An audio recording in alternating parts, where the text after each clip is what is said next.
Yay! Miss Sugar Spice is on here. Girl, I'm Woo-hoo. gonna be flipping in my notebook, flipping in my notebook. I really should have typed it out, but it would have taken me a week to type all this.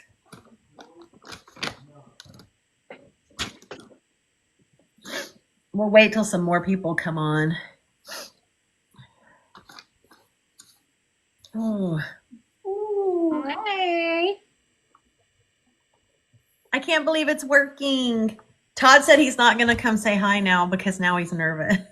Sugar Spice is so nice. I They'll know. jump back and forth between because if they're on my live, then they're not on both of ours at the same time, so they're gonna jump back and forth. Oh, okay, yeah, because she was on earlier, and I'm like, I'm waiting on Candace.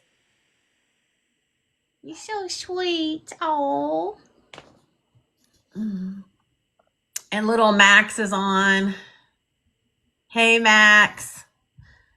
That's my friend's son. That's who was his mama was calling me when I was on the phone with you, and I had to jump off. Now she's on. Max is coming over tomorrow. They're the best kids. Like, I love them. So anybody joining, we are just waiting just a moment, letting some people join, and then we're going to be starting our true crime I live. feel like we're on that, like when we're waiting for people to join. Remember, like a couple years ago when people were on Facebook Live trying to sell stuff, and they're like, "Hi, ladies, let me tell you about my new makeup products." And yeah, because I want like, did we remind Dom? Well, Dee's on mine right now. Okay, she is. Okay, I can't see who's on yours, so how many do you have on yours? 6. Okay, I have 3. Sugar So, Spice sent them all the invite. Thank you. oh yeah, I should probably send it out. I didn't think about doing that. We're doing true crime live, you guys, so stick around if you want to know about some true crime. Yes. So, and I guess I'm going to kind of start with a disclaimer too. Again, there's certain things we can and cannot say on live. And so for those purposes, when I am talking about a serial offender, I'm going to say an SK. When I'm talking about the Calder Fields, where some of these women were found, I'm just going to, because it starts with a K word, I'm just going to call it the Calder Dumping Ground. So we're going to try to be a little creative with our wording. Of course, if it's to do with some kind of assault, it'll be SA. So if you're wondering if we're talking about someone losing their life, we're going to say unalived. So if you're wondering why we're using creative language, that is why. And I have lots and lots and lots of information to go through. And I do want to say that the women that I am talking about tonight, and I wish that Candace and I, one day, hopefully, Candace and I will get so well that we can put their photos up and things like that. But I'm not there yet on going live. But these women all had faces. And even though we cannot show them, I want everybody to keep that in mind. These were people's mothers, daughters, aunts, you know, they all had faces. We just can't show them. And because of the horrendous things that happened on this 45 corridor since the 1970s, there's so many women. I can't focus on all of them. And I don't want those. What was that? Did you get a big thing or something? I don't want you to think I'm discounting those women. I'm not. There were some that happened in 3 different decades that we're going to be talking about, the 70s, 80s, and 90s. And the ones from the 70s, I am going to talk about briefly.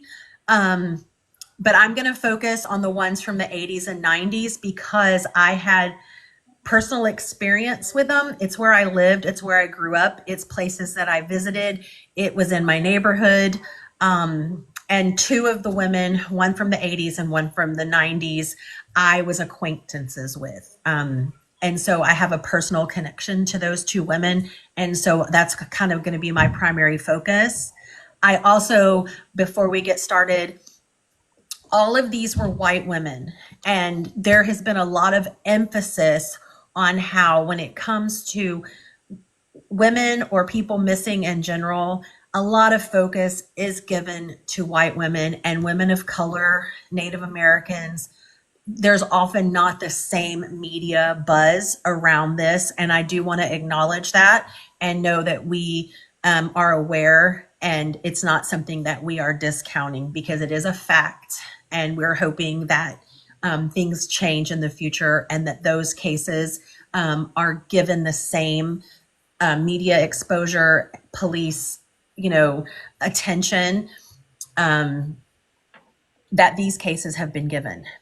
And by saying that, before we get started, I also want to say that in the 70s and 80s, when these women went missing, and a lot of women went missing all over America, often they were considered less than. They were runaways, or oh, that's a teenager, it must be a runaway, or oh, this woman, she worked at a bar, things like that. And so the police a lot of times did not take these cases seriously, and because of that, evidence was lost.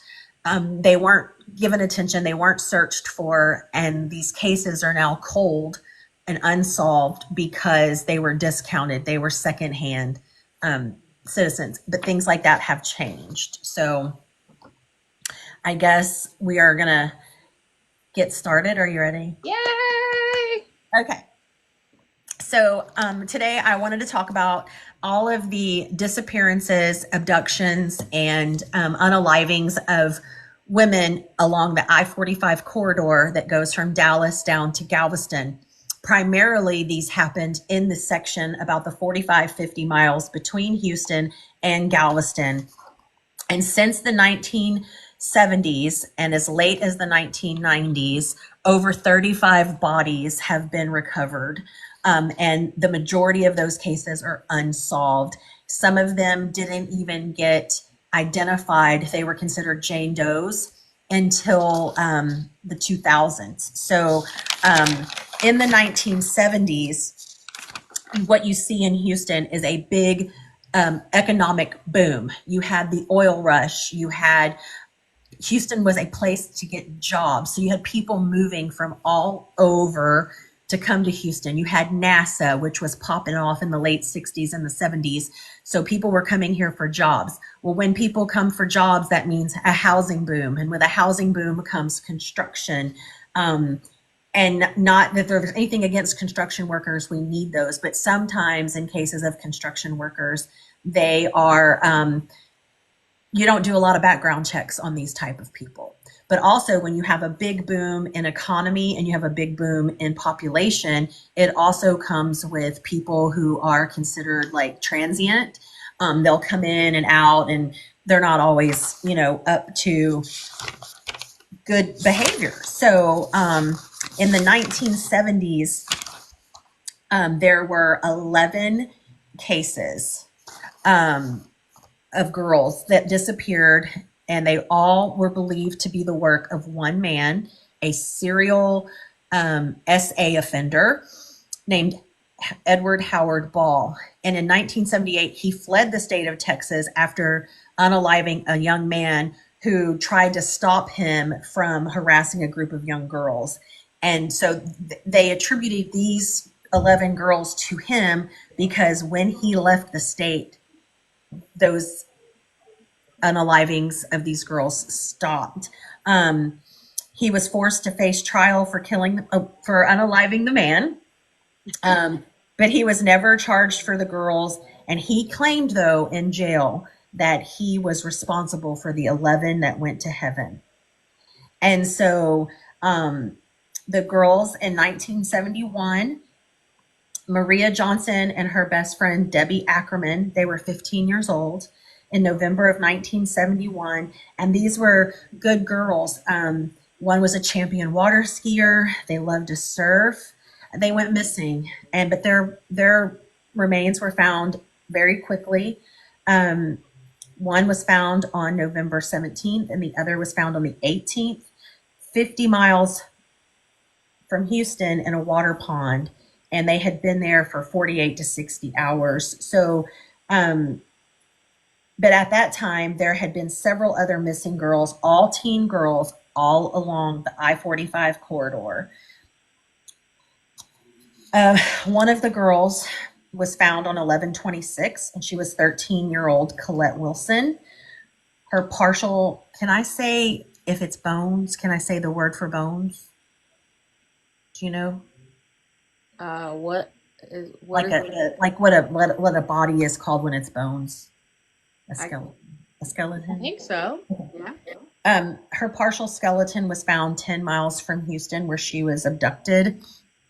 And what's unique about her case and kind of sad, when they found her body, her father was a dentist, and they had to use dental records to identify her. And he was the person who identified her Oh.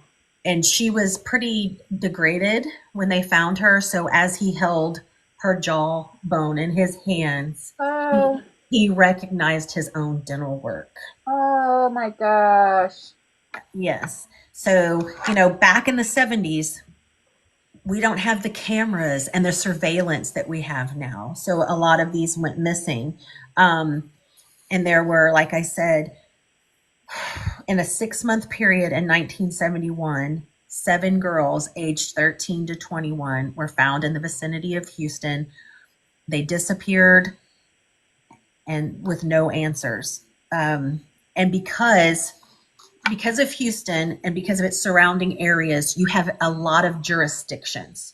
So you have sheriffs, you have city police, you have state police, and in those, they don't always talk to each other. So a lot of these cases were not put together or related to each other until way later, because they didn't communicate. They thought it was all separate instances when in fact they could have been all connected. So that happened in the 70s, and then that leads us to the 80s. And also something to know about this area, if you're from here, along the 45 corridor in the 70s and 80s, it was a lot of fields. It was a lot of open area, pastures, marshes, oil fields, and things of that nature. So it was an easy dumping ground for anyone who was doing these types of behaviors. Now that landscape looks completely different. When I lived in League City in the 80s, even in 90s, we still had a lot of farmland. Now all of that is homes. All of that is subdivisions. It looks very different than it did at this time. There's still a lot of farmland in Texas, but obviously there's a lot more houses. But in Texas in general, in Oklahoma, there's still a lot of farmland. So I There can't even is. imagine. And then, like Julie said in the comments, people just got away with shit so much back then because, like, they didn't have cameras everywhere and things like that. So there was so many more instances of this type of stuff happening. And also during the 70s and 80s, it was kind of the heyday for serial offenders or SKs, because that's when you had Bundy and Gacy and Dahmer and Dahmer was in the 90s, but still you had all of these that were occurring. What was the Zodiac guy and all of these people who operated then. And so it just, and 45 is a main thoroughfare, and it dead ends in Galveston. That's where it ends. 45 goes all the way north to Canada. It goes through, 45 goes all the way through Oklahoma, all the way up. It is a major thoroughfare to Galveston. And in Galveston, you're surrounded by water. It's all marshes and water. And when you put a body in water, you lose DNA. It degrades very quickly because of the humidity and the animal life and things like that. So in the 1980s, and this is And the reason I want to focus on this period and this area is I grew up in Texas City, Texas, which is about 17 miles from League City. But in middle school, we moved to League City, and I literally lived about 2 miles from where these dumping fields are. I remember hearing about some of this stuff. I remember um, later when I found out that these women had gone missing, two of them were known to have used the same payphone. My girlfriends and I used to walk to that convenience store during this time frame, and we didn't use the payphone, but we were at that convenience store. Wow. Um, and so, and I remember one of the main suspects in this. He owned a trail ride business right there adjacent to where these fields are. And I would see the sign for it on the way home, and it was called Stargazer or Star Days, something, horse trails, horse rides. And you could go and rent horses for the day and do these trail rides. And I always wanted to do it. But he was one of the major um, suspects during this time. So I'm going to start talking about this field was an old oil field on Calder Road. And this is why the term that is called the Texas Unaliving Fields, but with the K word, it kind of talks about all up and down 45, but this is the real fields that gave that the name.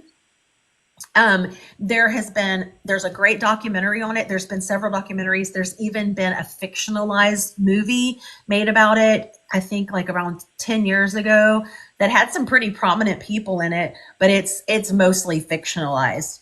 Um, but And I'm also going to touch on a girl who went missing during the same time, but her perpetrators are completely separate. It was a completely separate situation. It just happened to be during the same time frame, and it was somebody that sorry, Todd, um, who I had a connection with. But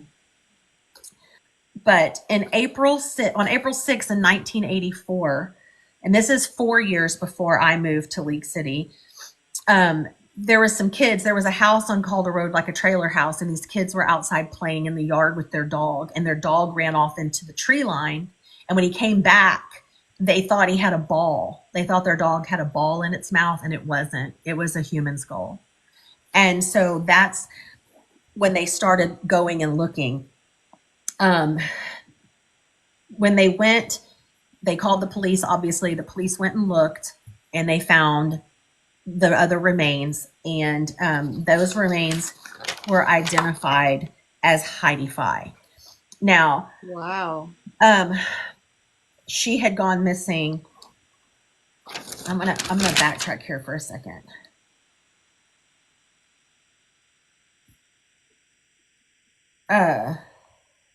Because I didn't want to mess something up, because I have some notes mixed in here. So that happened. They found her on April 6, 1984. That was Heidi Fye. She had gone missing in October of 83. And she actually lived just a few blocks from where Tim Miller and his daughter, which is pivotal to this story, lived. And she worked at a local bar. And so when she went missing and was reported missing, the police were like, oh, she probably just ran away. She met with some, people, because she worked at a bar. But what she had done is she had walked to this convenience store to use the payphone, and she was supposed to be meeting up with her boyfriend in Houston, and she never was seen again. But the clerk said she was there. She used the phone, and she had worked, at this bar called the Texas Moon. The police didn't take it seriously. The family searched every day. They interviewed people everywhere. Her dad drove himself crazy interviewing people. Heidi, for like a Christmas or birthday, had given him a tape recorder before she went missing. And he used that tape recorder and taped all of these interviews everywhere. So they found her on April 6th in the Calder field. and they found her body under a tree, completely unclothed, with her arms crossed, what was left of her, right? Um, her remains showed severe trauma, broken ribs, etc., etc. And the police finally realized the severity of her disappearance.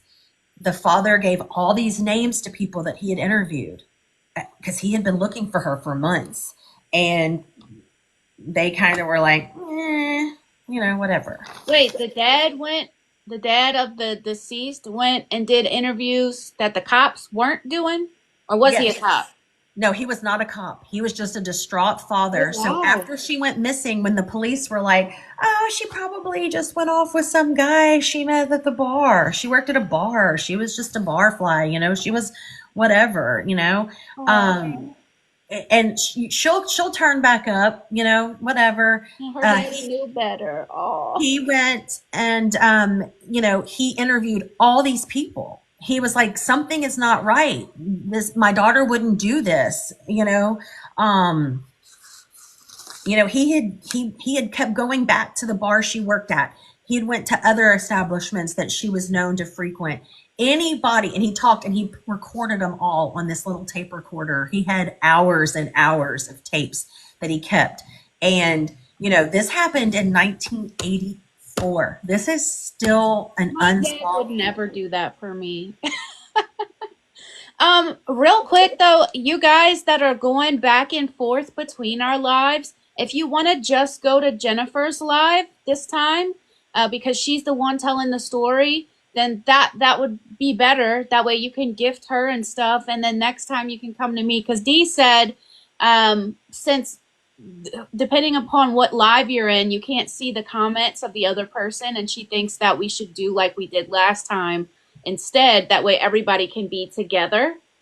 But that way we can't really see each other correctly and like kind of play off of each other, right? So I think just like if you guys want to go to Jennifer's live because she's telling the story, I'll just go ahead and do that. Yes, and if y'all have any questions or if y'all know about any of these cases and you have information, if you put it in the comments, I'm not being very good on my comments, but I'll try to maybe take a pause and look through them and make sure I'm not missing anything. Um, but so this happened.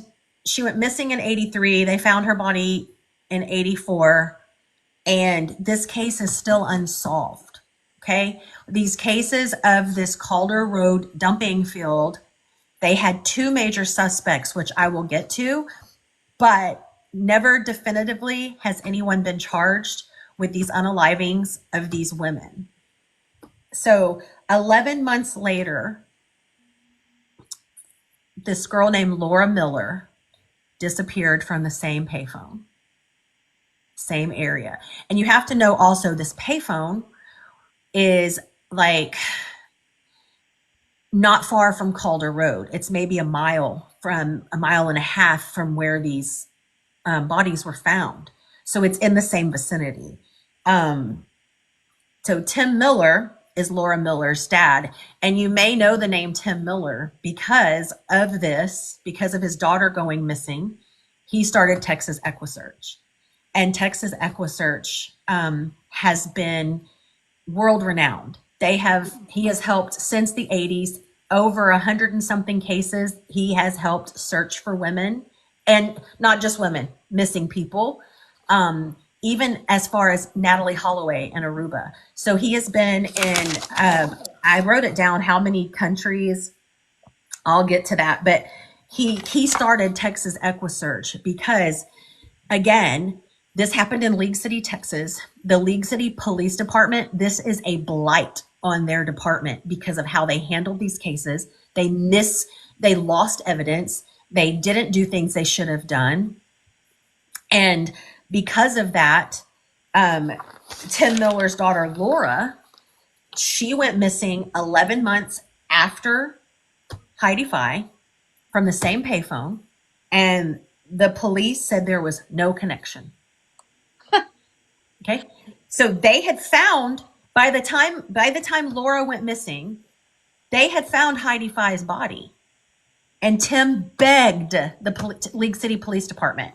So another little thing. So these towns are all very close together. They're all within like a 15-mile radius. You have Texas City, you have Dickinson, you have Friendswood, you have League City. Tim Miller lived in Dickinson, but he wanted his daughter to have a better education, so they moved to League City. And the reason why she had to use the payphone was because they had just moved. And in the 80s, everybody had home phones, and it wasn't hooked up the day you moved in. Sometimes you had to wait weeks and months to get your phone hooked up. I mean, it was the 80s. You'd think it was the Wild West, okay? But it was the 80s. So that is why she had to go use the payphone, because she wanted, she was making plans. So the mom dropped her at the payphone, and she was going to walk home, and she never came home. So when Tim and the mom got home from work at the end of the day, Laura wasn't there. So Tim is going to the League City Police Department, and he is saying, y'all just found this body a few months ago. Go and look in this field and see if my daughter's there. Go find her. I know she's in this field. And if they're like, no, it's isolated. Your daughter hung around people that aren't the best.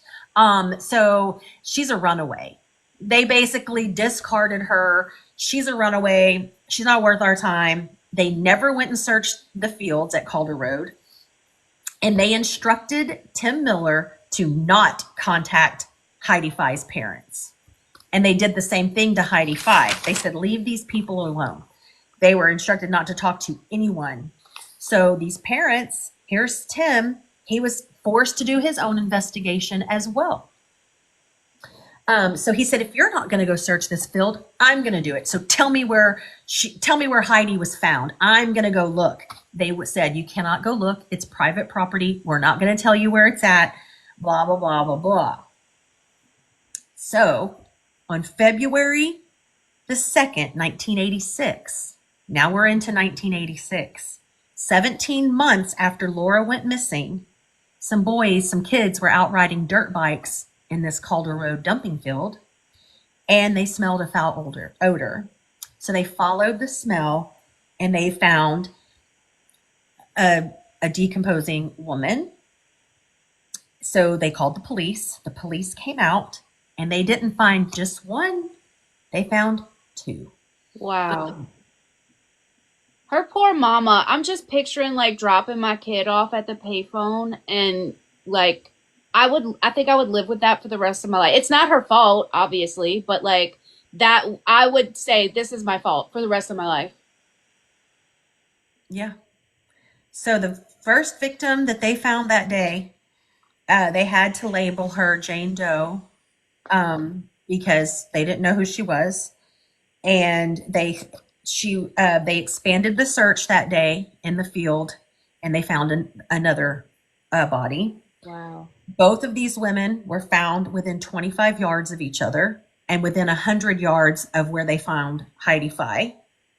All of them were laid out the same way, unclothed, under a tree with their arms crossed, what's left of their bodies that have been out in the elements for months and months.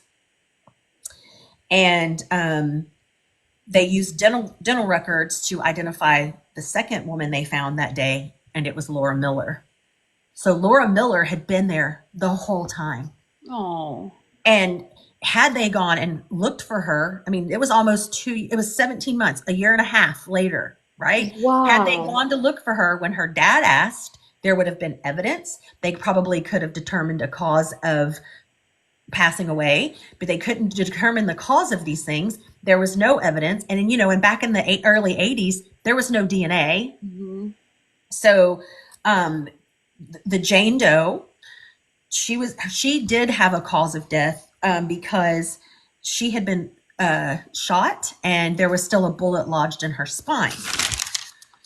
And then next to Laura's body was a blue plaid Western shirt that had stains on it. So that could have been human. Can we say that word? I don't know. I don't think so. Okay, well, we can't say that. It's the red stuff that gives you life, that pumps through. Um, they don't know. Um, but the police, they tagged that shirt, but guess what? That shirt no longer exists. It was lost. So So only now one was pew-pewed? one in the spine. That's The weird. other, out of all of them, that was the only one. Um, and that is finally when they started calling these fields the unaliving fields. The Texas Unaliving Fields, Allie. Yes. So during this time in 1986, an unrelated missing person happened, and it happened on Memorial Day, 1986, to a Texas City resident. She was 19 years old. Her name was Shelly Sykes. Shelly Sykes was the summer of this, I was 12 years old. We hadn't moved to League City yet. We were moving. I moved the next year. Um, Shelly was a high school graduate. She was going to college and she worked at Guido Seafood in Galveston. And on this Memorial Day, she was on her way home and never made it. They found her car on the side of the road halfway home, and it had crashed into the side of the road and her window had been busted out. And they have never found her body. They do know who is supposedly responsible for doing this. They found out a year later in 1987, a gentleman by the name of, oh gosh, I get their two names mixed up, Gerald Zwarst and John Robert King. They were eventually convicted of kidnapping Shelly Sykes, but because there was no body, they could not bring any other charges, and they wanted them to serve time for something. And the reason they were even able to put that together is that in 1987,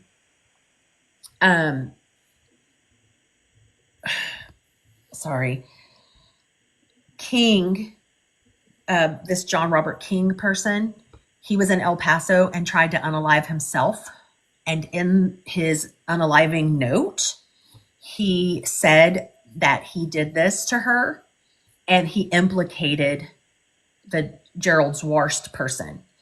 So because of that, they were able to indict them and charge them and convict them of kidnapping. And during this time, they kept asking them, where is she? He would say that she was somewhere. The police would go look and never could find her. So her family to this day have no remains to bury. She was never ever And found. so they got jail time just because he said that they did something to her? Because Yes. don't people say that they do stuff like that all the time and they He don't do knew it? details to the case. Like, so I think his unaliving attempt on himself had to do with the fact that he had done this horrible thing. So what had happened is they had been at the Galveston beaches that day. They had been having some, beverages. They were hyped up. Who knows what else they were doing. And they saw her on the way home and they ran her off the road. So he knew where her car was found. He knew how they got her. He knew what they did to her, all of those things. And so during the time that they were in prison, they were asked many times and they never could say definitively where they put her. Um, some people think, and some police think, that when they said where she was, somebody went and moved her. I remember being on the news. So I kind of knew Shelly Sykes.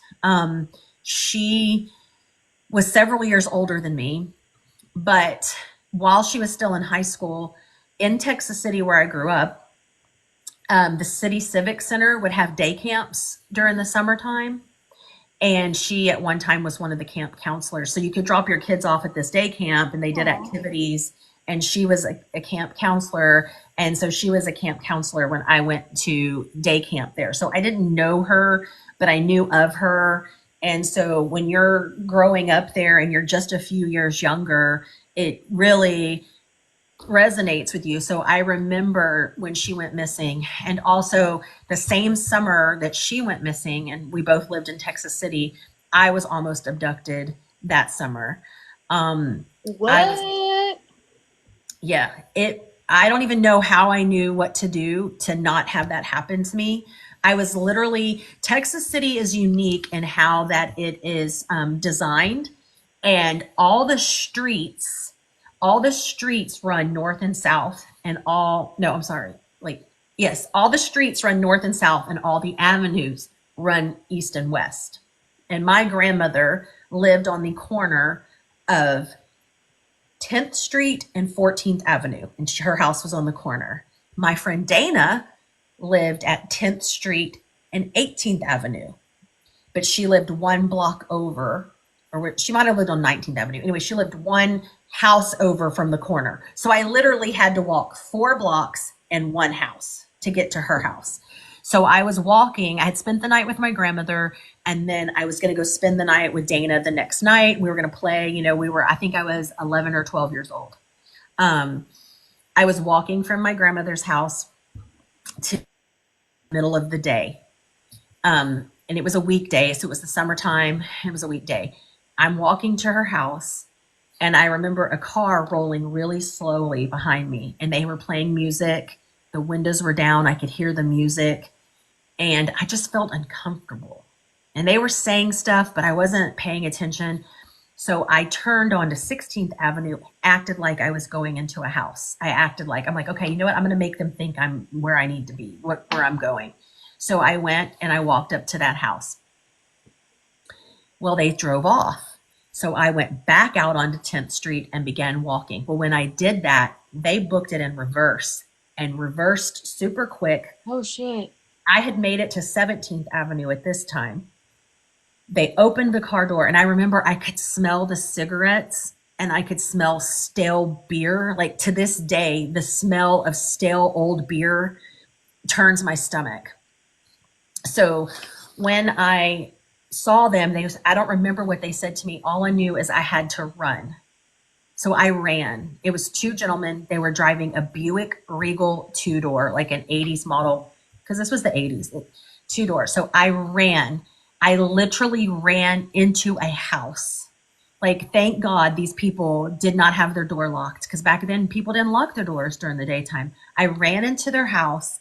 They were watching soap operas. It was two older women, and I was bawling and screaming that these men had tried to get me. So they called the police, and the police came and took my statement, and guess what was done with it? Nothing. Nothing. Like, even my friend Dana's mom didn't take me seriously, and she was like, okay, I called them from those people's house and said this happened to me, and Dana's mom was like, okay, well, just keep walking over, you're only a block away. And I'm like, I couldn't walk. I was like, can you come pick me up? She's like, it's a block, you can go through the alley. Girl. Oh And my God. I never recall my parents ever asking me about it. The police never followed up with me about it. And it was during the summer that Shelley Sykes had just gone missing a month or two prior. And it was when all these things were going on in League City, and no one, um, no one, what is this? I'm sorry. I'm trying to read some of these comments, and I think somebody may need to, do we have, can I add somebody as a moderator? Do we have is Dee on your side or is she on my side? I don't know. Hold on. Dom said I could make hers a moderator. Click on her face. Okay. Add moderator. Confirm. Okay. Dom, did it work? There are some comments that, like, I'm not really liking. So if you could take care of that for me, if you go up, and Sugar and Spice knows who I'm talking about. Thank you. Um, Hi, Maldy.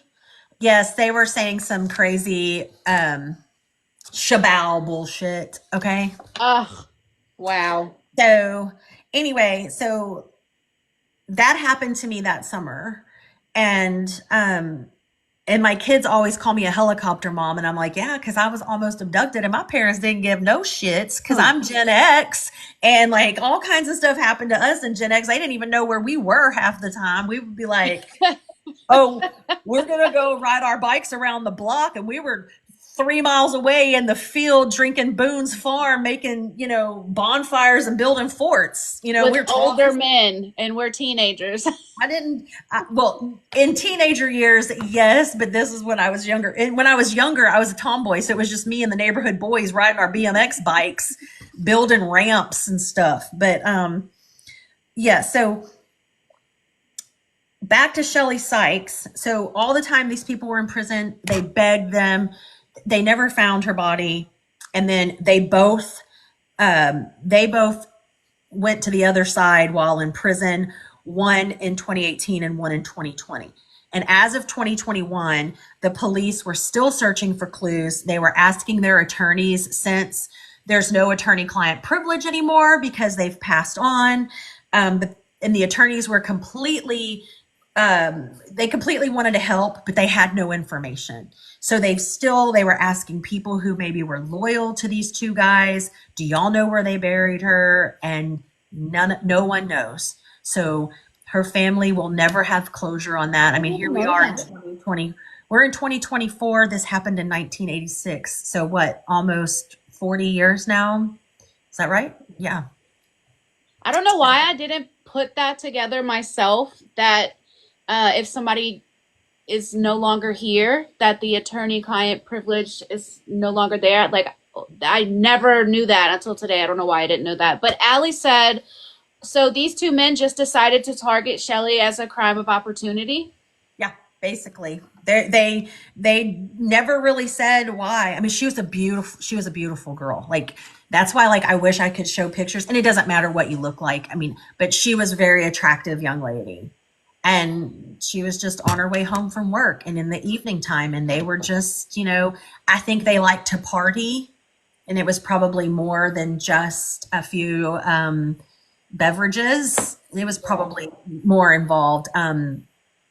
So, well, that takes us back. We're going to go back to League City now, but this happened during the same time period. So, I told you in 1986 is when they found Jane Doe, and they found, um, hold on, I'm looking.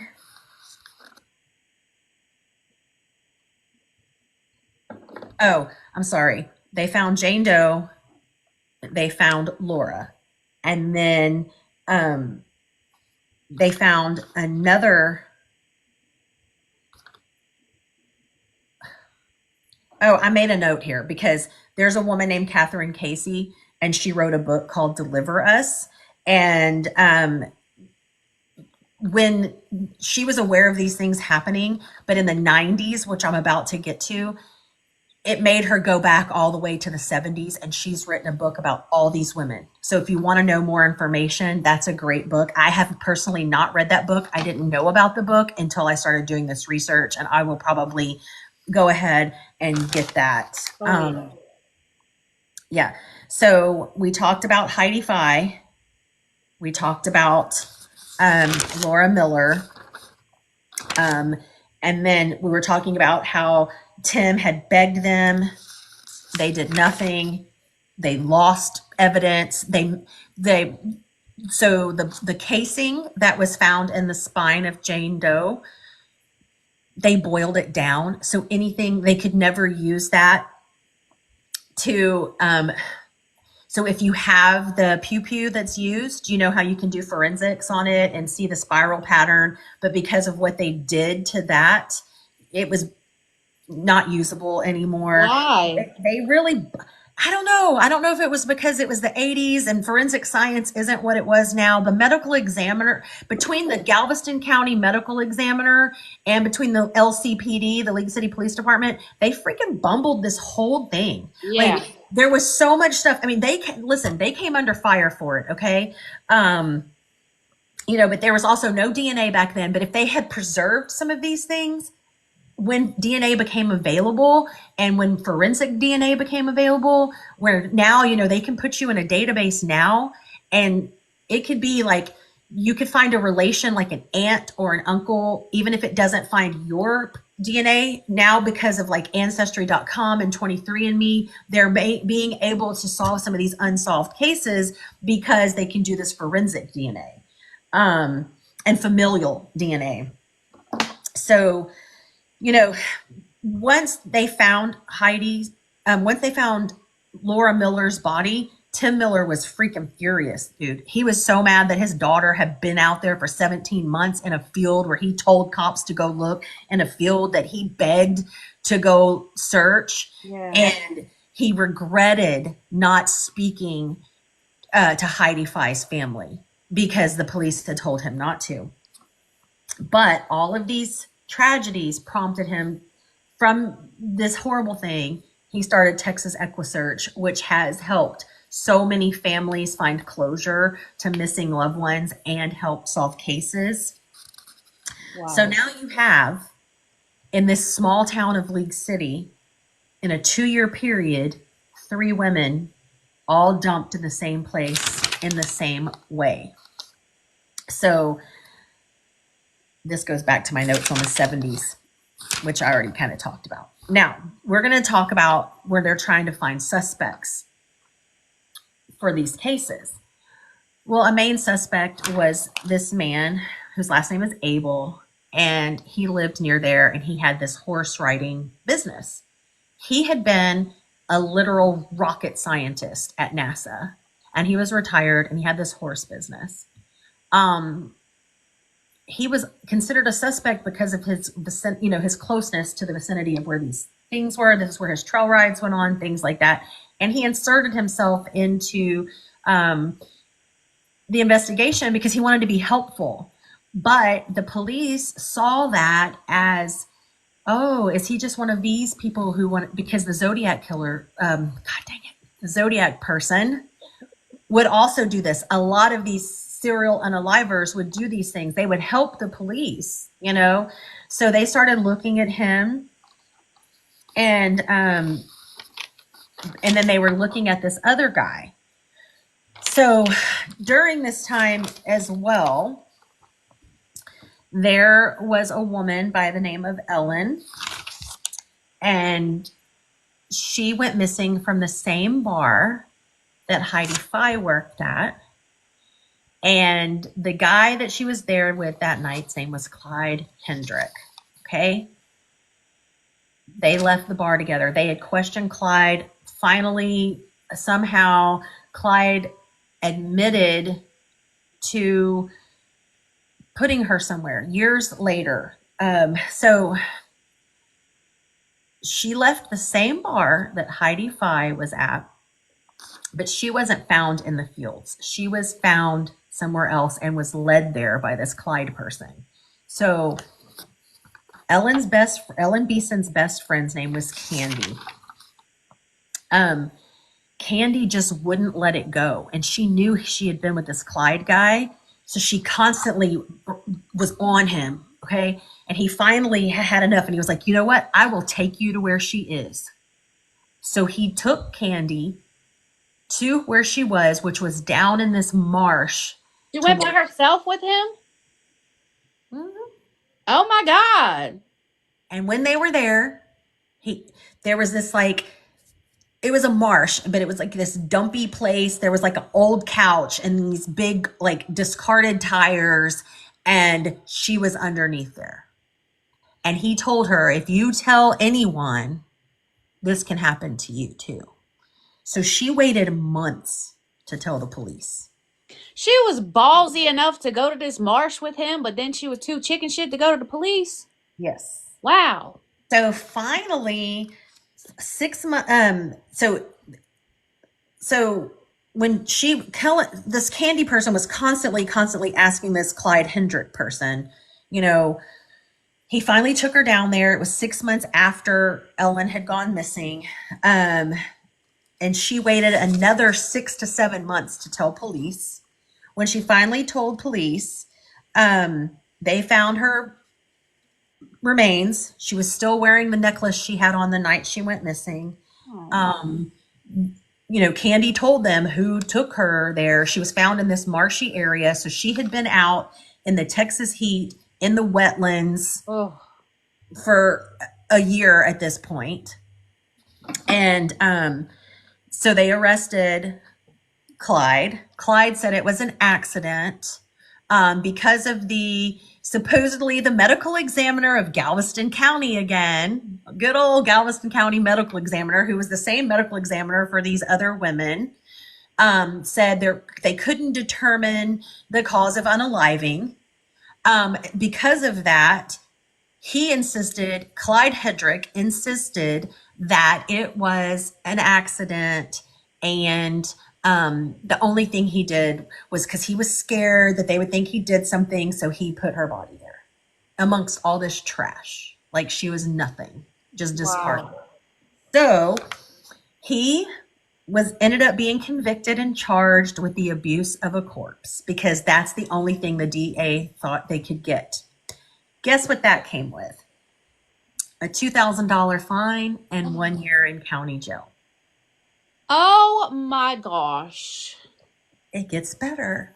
So, during the time of the Calder Field dumping grounds, they think that they're intertwined, right? It's all during the same time period 1983, 1984. 84 is when the Ellen Beeson thing happened. It's just the same. So Tim is like, okay, wait a minute. Tim Miller was like, okay, are these things, when he learned about the Ellen Beeson thing, he started looking into Clyde Hendrick. Well, guess what? When he and his family lived in Dickinson, remember, they had only lived in League City a few months when Laura went missing. When they lived in Dickinson, they lived 2 houses down from Clyde Hendrick. And when he started talking to Laura's friends, like, hey, do y'all know Clyde? And they're like, oh, yeah. Laura would not walk past his house. She would make us go around the other block and up around. Wow. Yes.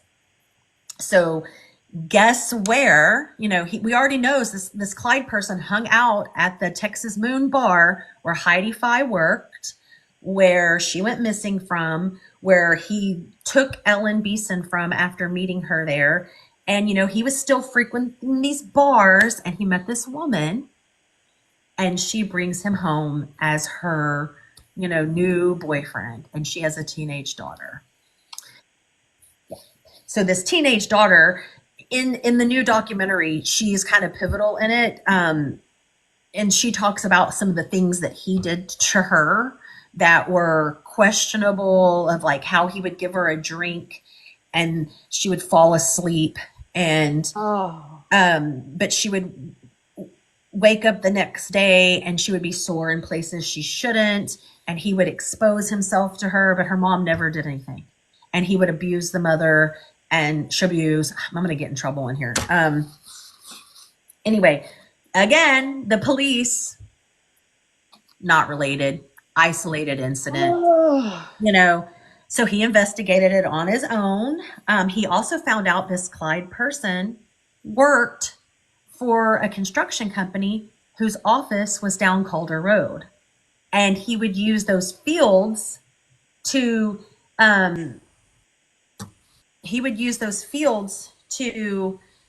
throw away like used roofing materials and things like that. Well, guess what was found where Laura Miller's body was found? There was a couple of old shingles and some 2x4s and stuff found. Huh. But Tim didn't correlate that until much, much later, because Tim really thought it was this Richard Abel person who had done this to his daughter and not this Clyde Hendricks, even though there was some overlapping stuff. So this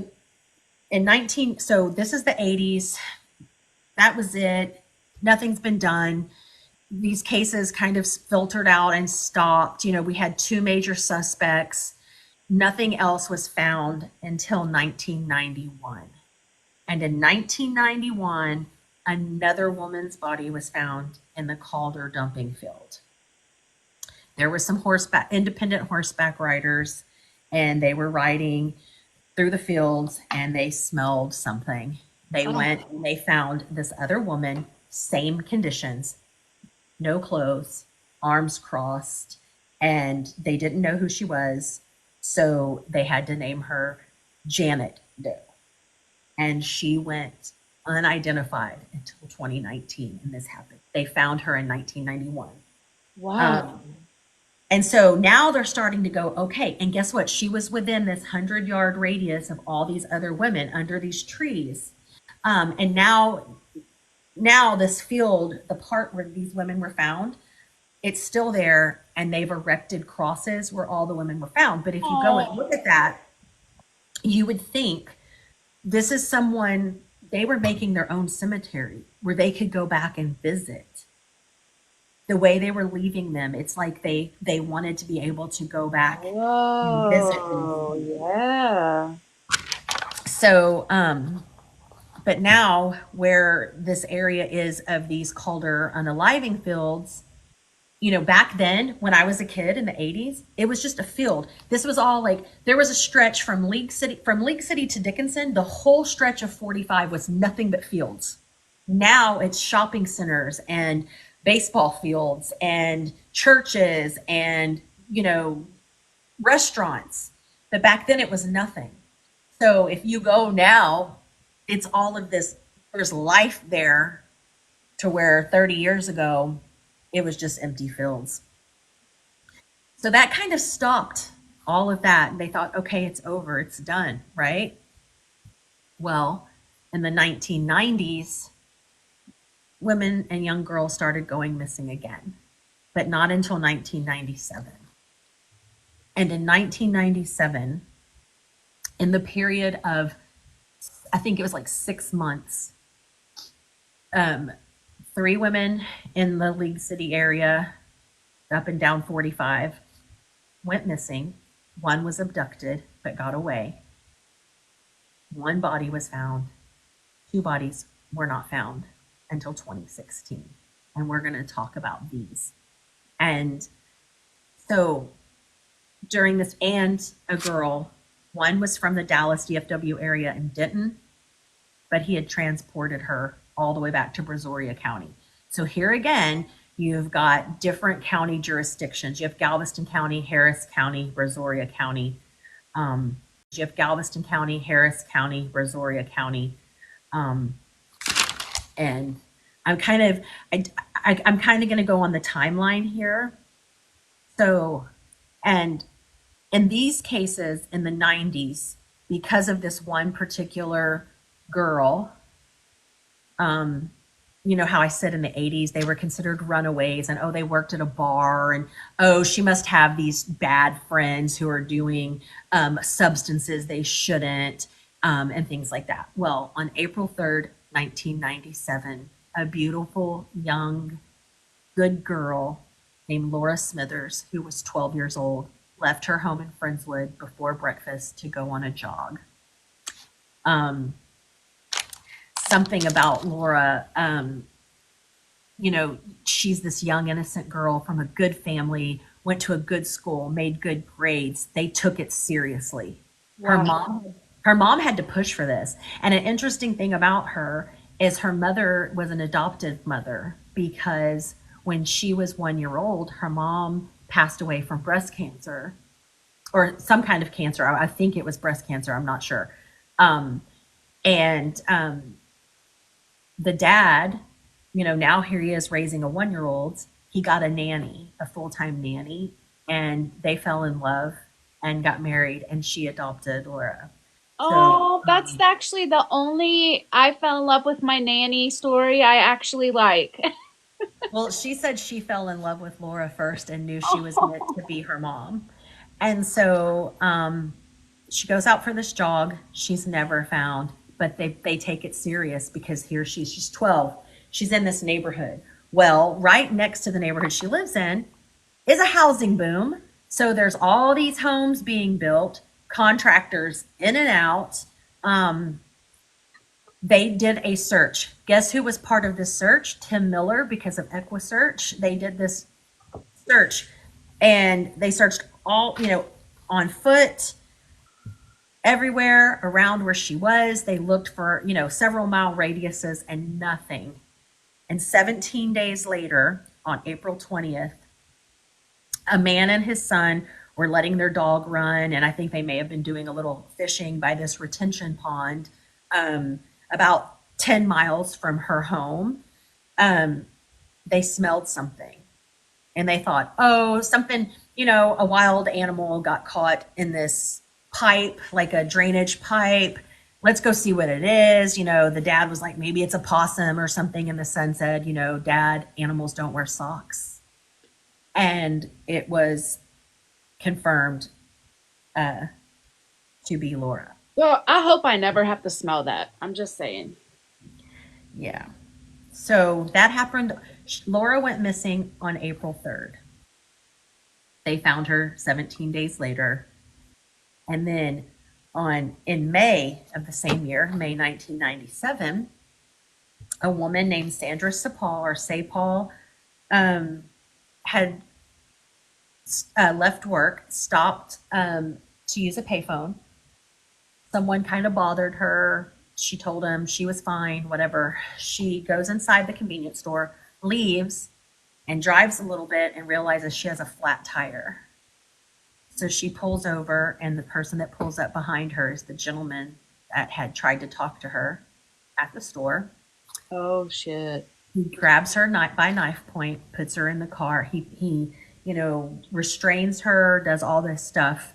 They get on 45. They're driving around 70 miles an hour. And she's like, not today, bitch, not today. And she gets herself unbound and jumps out of his car going 70 miles an hour, rolls down the freeway. And a woman stops and picks her up and takes her to this Waffle House on NASA Road 1 where I used to go to. And they call police. And she's able to give the police a very accurate description of the man and of the inside of the vehicle and the color of the outside of the vehicle and what type of truck it was. But that was it. She couldn't remember anything. So now we have Laura in April, a month later, May, and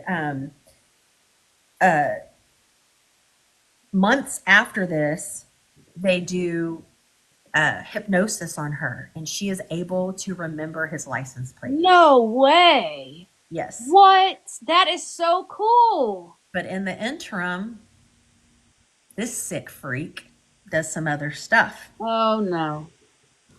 Yes. In July, so here we are, April, May, July. In July, a girl named Kelly Ann Cox went missing in Denton, Texas. That name sounds familiar. She was a student at North Texas University. She was studying criminal justice, and they had gone on a field trip to the Denton County or the Denton jail, basically, as part of her thing. She went out to her car to leave, but her key wouldn't work in her lock. Her key wouldn't work. So she went to a payphone to call for help and was never seen again, ever. So we have that. Then, so that happened on July 15th. So we've got April, Laura Smithers. May, Sandra Sapal, who escaped. July 15th, 1997, Kellyanne Cox in the Dallas area in Denton. And then on July 26th, 1997, Tiffany Darby or Dobry from Oklahoma. So, and then August 17th, 1997, someone who I knew who ran around with my theater group named Jessica Kane went missing on 45 in Webster, Texas. Wow. Now, you were not lying when you said that you were kind of intertwined with all of this. That's so crazy. And I won't claim to be friends with Jessica. I knew of Jessica. I did a lot of community theater, and um, at the end of July of 1997, I moved to Austin, Texas, and three of my theater friends moved to Austin, Texas to go to UT. I went to Austin Community College. They were going to University of Texas. They were theater majors. One of the girls' name was Alicia. Alicia had gone to high school with Jessica. They were a couple years younger than me. In 1997, I was 22 years old. They were 19 and 20, and Jessica was 19. Um, she was super good friends with Jessica Kane, and I will never forget the day I got the phone call because we had only been in Austin a week or two. School was just getting ready to start, and we all went back home to help look for Jessica. Oh, Um, so all of these, out of all of these, Laura's body was found within 2 weeks or 17 days. Sandra escaped. Kellyanne Cox body not found. Jessica's body never found. And Tiffany, they found, but they had no idea what happened to her. So remember I said they did hypnosis on Sandra, and she was able to identify his license plate number. The license plate number came back to this man named William Reese. William Reese was a convicted serial rapist from Oklahoma. He had been a truck driver, and within a 1 month period, two cases they know of rape. One was the police sheriff's daughter, and then he did another one, was caught, put in jail, but due to some technicality, he only served 6 years, I think. so wait, I'm confused. So we have two guys who were doing this? No, this is the same guy. Before he came to Texas, 7 years prior to him coming to Texas, he had been imprisoned in Oklahoma for being a serial rapist, sex offender. He got out early because of some technicality. And when he got out, he had to go to his mom's house. He was on parole. He didn't have a driver's license. He got out of prison in 1996. When he got a driver's license in 1997, he decided to come to Texas as a construction worker. He was building houses in Laura Smithers' neighborhood. But what about the guy who put Candy's friend in the marsh? So Oh, it was like two we're going to different. come back to him Okay, gotcha. because he served a year in jail. We're going to come back to him. That was all in the 80s. Then that one body was found in 91, and then nothing until 97 when the summer of terror in League City started again in 97 with Laura, Jessica, and Sandra. Well, so Sandra was kidnapped, and she's the one that got away. And she was able to give police a description. And she finally, through hypnosis, gave them the license plate number. Now, because of Sandra's description and because of this license plate number, William Reese was considered a prime suspect in the disappearance of all of these girls. Laura and Jessica. Okay. We hadn't attributed him to these other two yet because they were in a different area. One happened near Dallas, one was in Oklahoma. No one knew about that. So in October, so all of these happened in 97. April of 97 was Laura. May, he kidnapped and she got away. July 15th was this girl in the Denton area. July 26th, a girl in Oklahoma. And in August, Jessica. Well, in October of 97, he was arrested for kidnapping Sandra. Had they got him just a few months earlier, these women would still be alive. And you know what? Thank goodness for Sandra for being a freaking Wonder Woman and saying, not today, I'm jumping out of this vehicle. You're not going to do anything to me. I'm done. Like, get out. And because of her, they were able to identify him. And he was convicted for kidnapping, and he was given 60 years in a Texas prison. Okay. Okay. So while he was in prison, DNA became even more powerful, right? So this was in 97. Over the 2000s, DNA became, well, in 2015, they started requiring like DNA to go into CODIS, which is a huge, I think it's international DNA database. Uh-huh. So all prisoners had to give their DNA. They put his DNA in, and in 2015, they linked his DNA to the case in Oklahoma for Tiffany Doby. I cannot read my handwriting, and I apologize to this woman. I'm saying her last name wrong. Ah, What happened?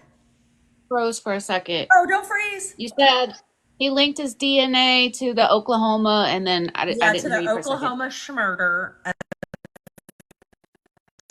Tiffany. Okay, because they had found her remains.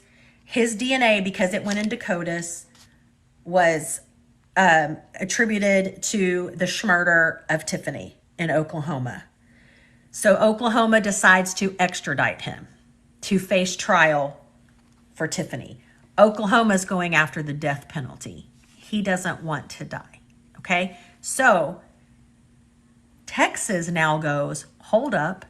He was a huge suspect in Jessica and in Laura Smithers' case. We still really don't know about the Kelly girl yet, but we're going to go after him and tell him if he cooperates, we won't seek the death penalty in Texas. So in 2016, to avoid the death penalty, he admits to all of it. Good. He admits to Jessica, but here's the kicker. So we know that he was a convicted SA person, serial rapist in Oklahoma. He says all of these girls that he did this to, it wasn't for those types of reasons. He accidentally hit Laura Smithers while she was jogging. He accidentally hit her with the truck, so he did that to her.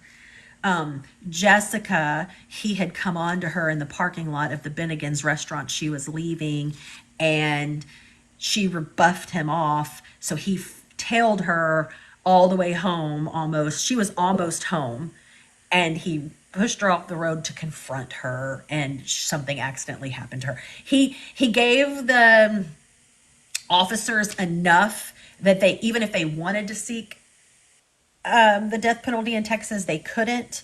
But anyway, the good thing is that he took the authorities to where these women were buried. Oh, that's So from 1997 to 2016, these families did not have closure. They oh, knew something had happened to their daughters, but he took them and recovered.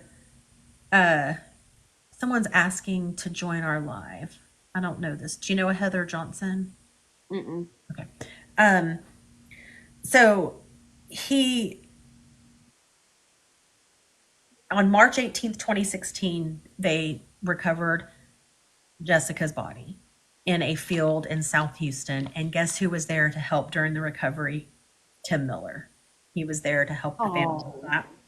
And then in April 11th, 2016, Kelly Cox's body, the one from Dallas, was found in Brazoria County. Well, that's I don't know how many miles, but she was abducted in Denton, Texas, which is North Texas, in the DFW area, like in between Dallas and Oklahoma is Denton, up in that area. And Brazoria County is south, like Angleton. It's it's south. I mean, it's a good 6 hour drive. He had transported her the whole way from there. wow. Yes. So one good thing came of that. He did receive the max sentence, and at 62 years old in 20, I think he was finally sentenced. I think it took a long time. He had to go to Oklahoma for that trial, then he had to come back to Texas for this trial, and I think it was 2019 when he was finally done with the trials.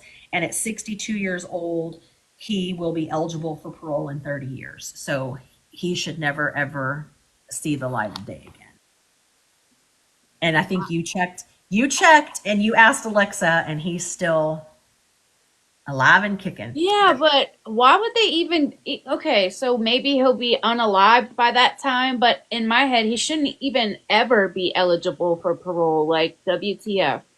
Well, he was given the max sentence of 30 years. Haley. He got more time. He got 60 years for kidnapping, but he got 30 years for the admission of guilt for unaliving Bruh. 4 women. Okay. Well, 3 in Texas and 1 in Oklahoma. In Oklahoma, I'm pretty sure he got the penalty. But because he had to serve his time, the way like extradition and all that works, it doesn't supersede it. So he's serving 60 years for the kidnapping of Sandra. He got more time for that than anything else, which how things work is crazy. Whack.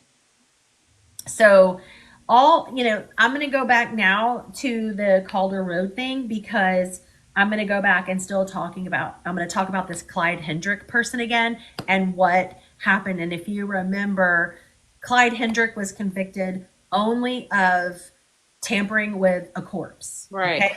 So all through the 1990s. Now, so you have to also think during the 90s when these things were happening with Jessica and Sandra and Laura, they did not know that it was another SK person, another serial offender. They thought maybe this is related to the Calder cases, even though they weren't dumping the bodies there because at this time houses had started being built there and things like that, right? So maybe they changed their MO. They did not know until William Reese, in the 2000s admitted it.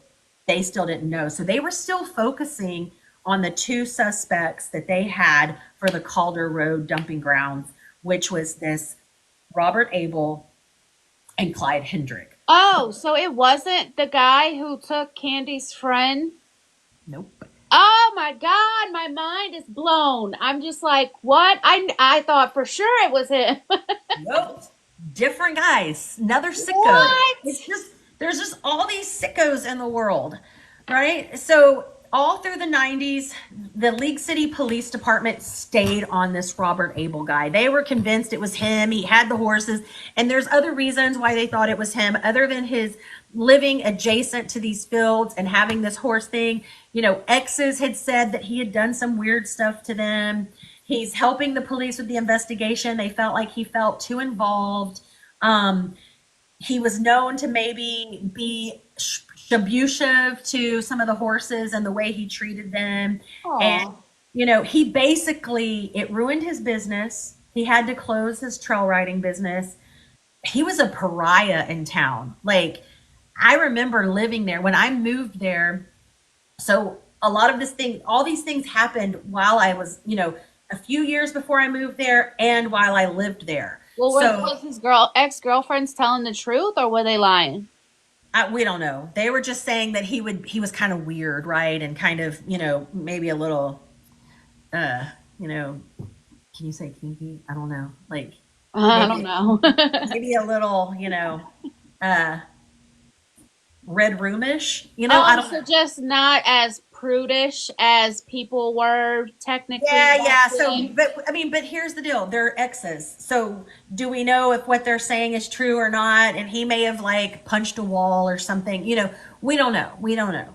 But the police, they were constantly pursuing him, and League City Police messed this up from the beginning, and then they're constantly pursuing this guy. And I remember being in a store with some of my friends who are the same age as me, and we're all young teen girls, and then being like, "That's him. That's the guy. Like, that's the guy that did all that Oh, stuff, and I remember that. And so, um, finally, in 2005, so here we go. This goes all the way back to 83 to wow. 91. Tim Miller's like, it's him. He kind of thinks it's the Clyde guy, but he's really focusing on this Robert Abel guy. Finally, in 2005, something just tells Tim, and like Tim Miller would call this guy and harass him and leave messages on his answering machine like, I'm going to get you. I'm going to have some people take you to Vegas, out into like the Vegas desert. And the whole way to Vegas, they're just going to be, doing things to you. And then when they're going to take you and just bury you in a sand dune in Vegas. I mean, because he really thought this person hurt his daughter. But in 2005, for some reason, it came to Tim like, hey, I really don't think it was him.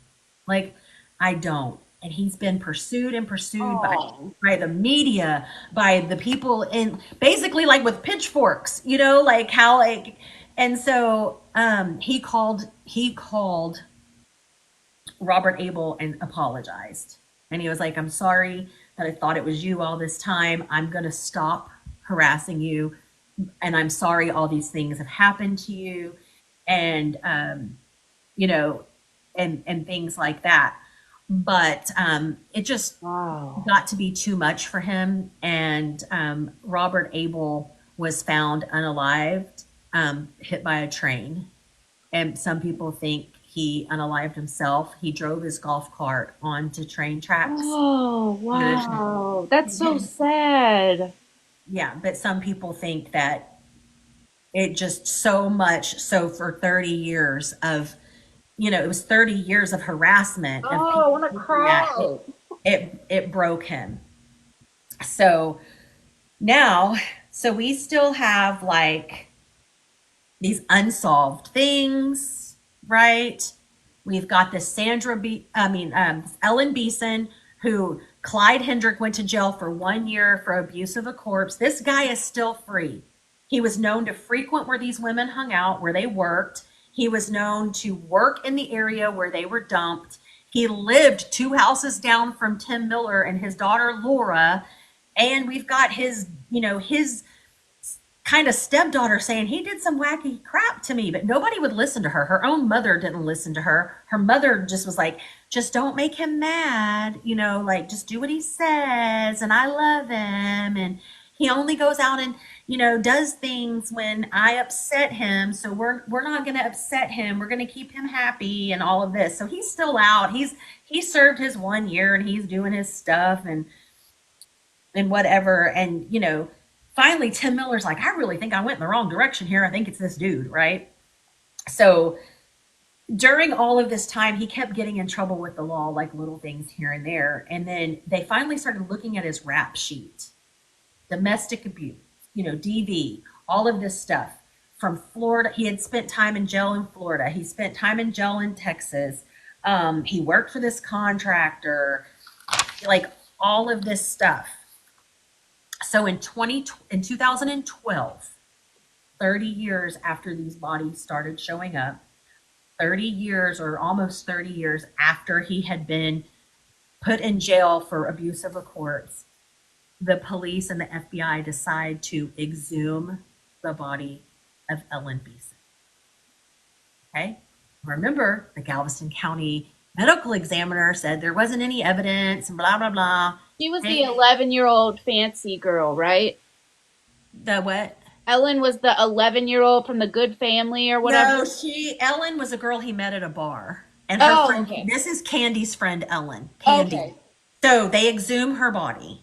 And back in 1984, the medical examiner was like, she was too degraded. There was no evidence, blah, blah, blah, blah, blah. Well, in 2012, when they exhumed her body and the new technology, there's new technology and things like that, they were able to prove. So back then, he said they were skinny dipping in a pond.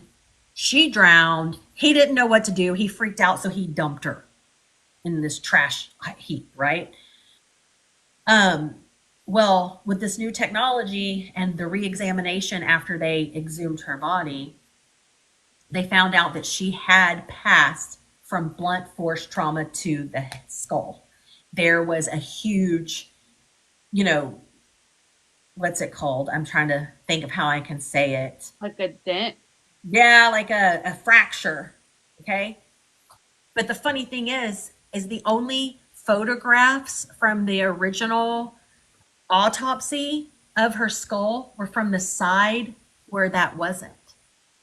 So what did this medical examiner do? They either he was incompetent, or when they exhumed it and they found that, he got rid of those photos to prove that he wasn't incompetent, because there only were two photos of the skull, and normally in a regular medical examination they take every angle.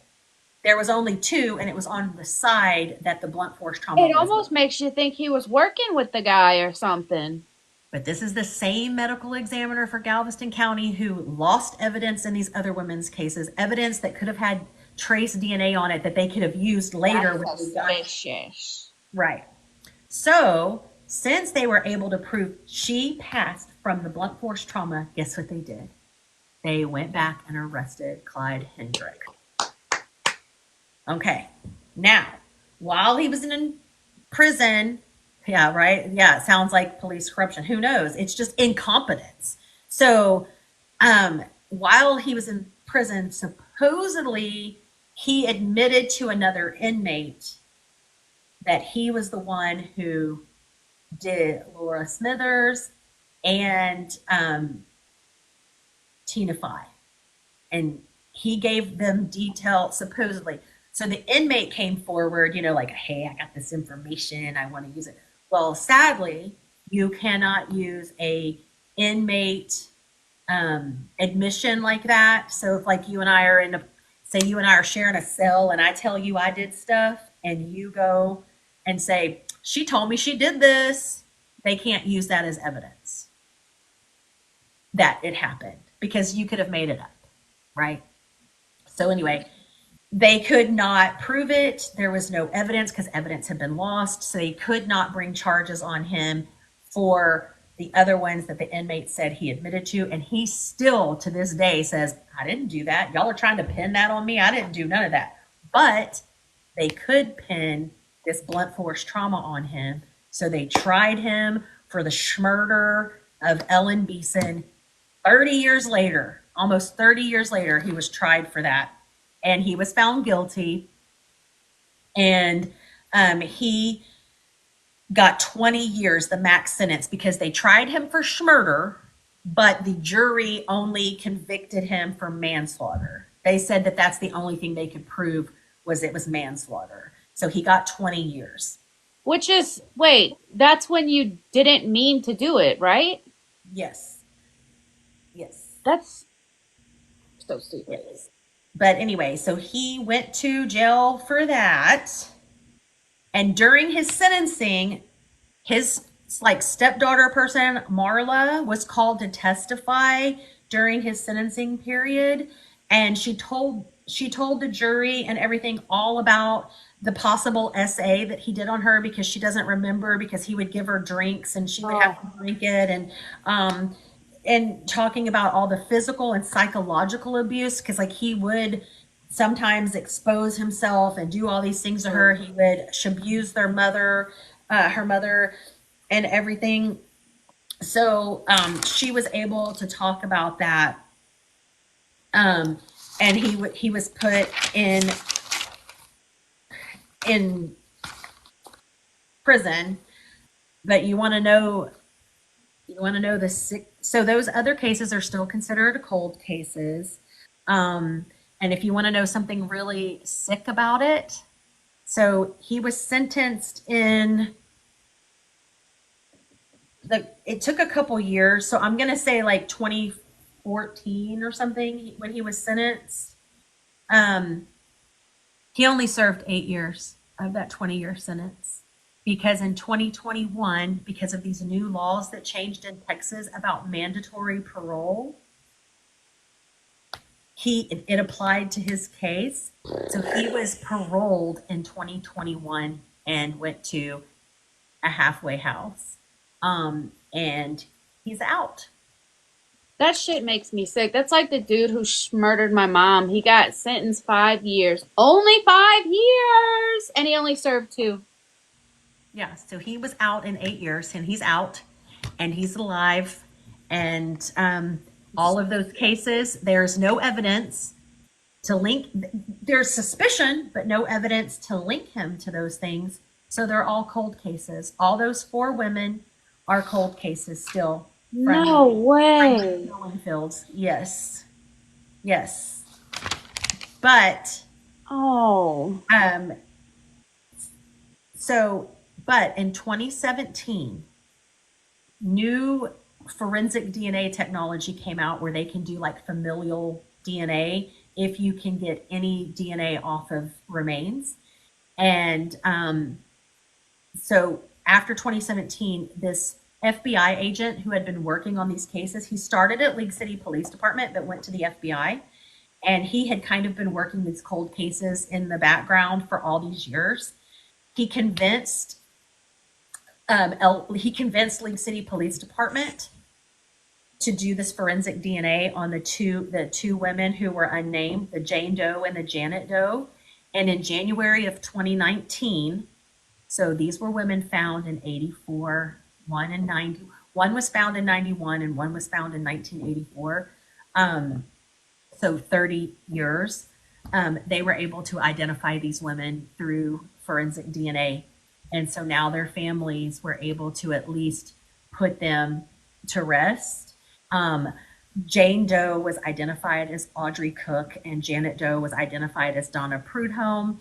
And they had moved to the League City area or the Houston area in the 80s to work and met their end, most likely by the hands of Clyde Oh. Hendrick. So Tim Miller still runs Texas EquiSearch. He has assisted in hundreds of cases, I think in 11 different countries and all over the world. And he even helped when they were searching for Natalie Holloway in Aruba. He was able to help in the recovery of Jessica Kane, and he has helped many hundreds of families, you know, over 100 families search for their loved ones. Some they find, some they don't, but he still runs it. And I know where his little office is. It's in the back of this strip center. He has an office in Dickinson, Texas. He is well into his 70s and he still gets out there and gets in the dirt and looks for these people. So as of as of today, there are still 30, I think it's 38 unsolved cases from the 1970s. And that's just in ones that they have recovered bodies, but they are still unsolved. And Whew. that's just of women. That doesn't count some of the other women I didn't talk about. That doesn't count some of the other things that went on in the same time period in Houston that affected men. There's all of these things. These are specifically just these women found along the I-45 corridor. So I would like to, um, this kind of brought up a little something in me. So I remember the day I heard Jessica went missing, and I remember the day that they found her and knowing her parents finally had an answer. And um, these women, I wish that we could show their pictures because these women, these girls, they all have faces. They all had families. They were mothers, daughters, sisters, cousins, aunts. Um, and I wish we could show their faces because I don't want them.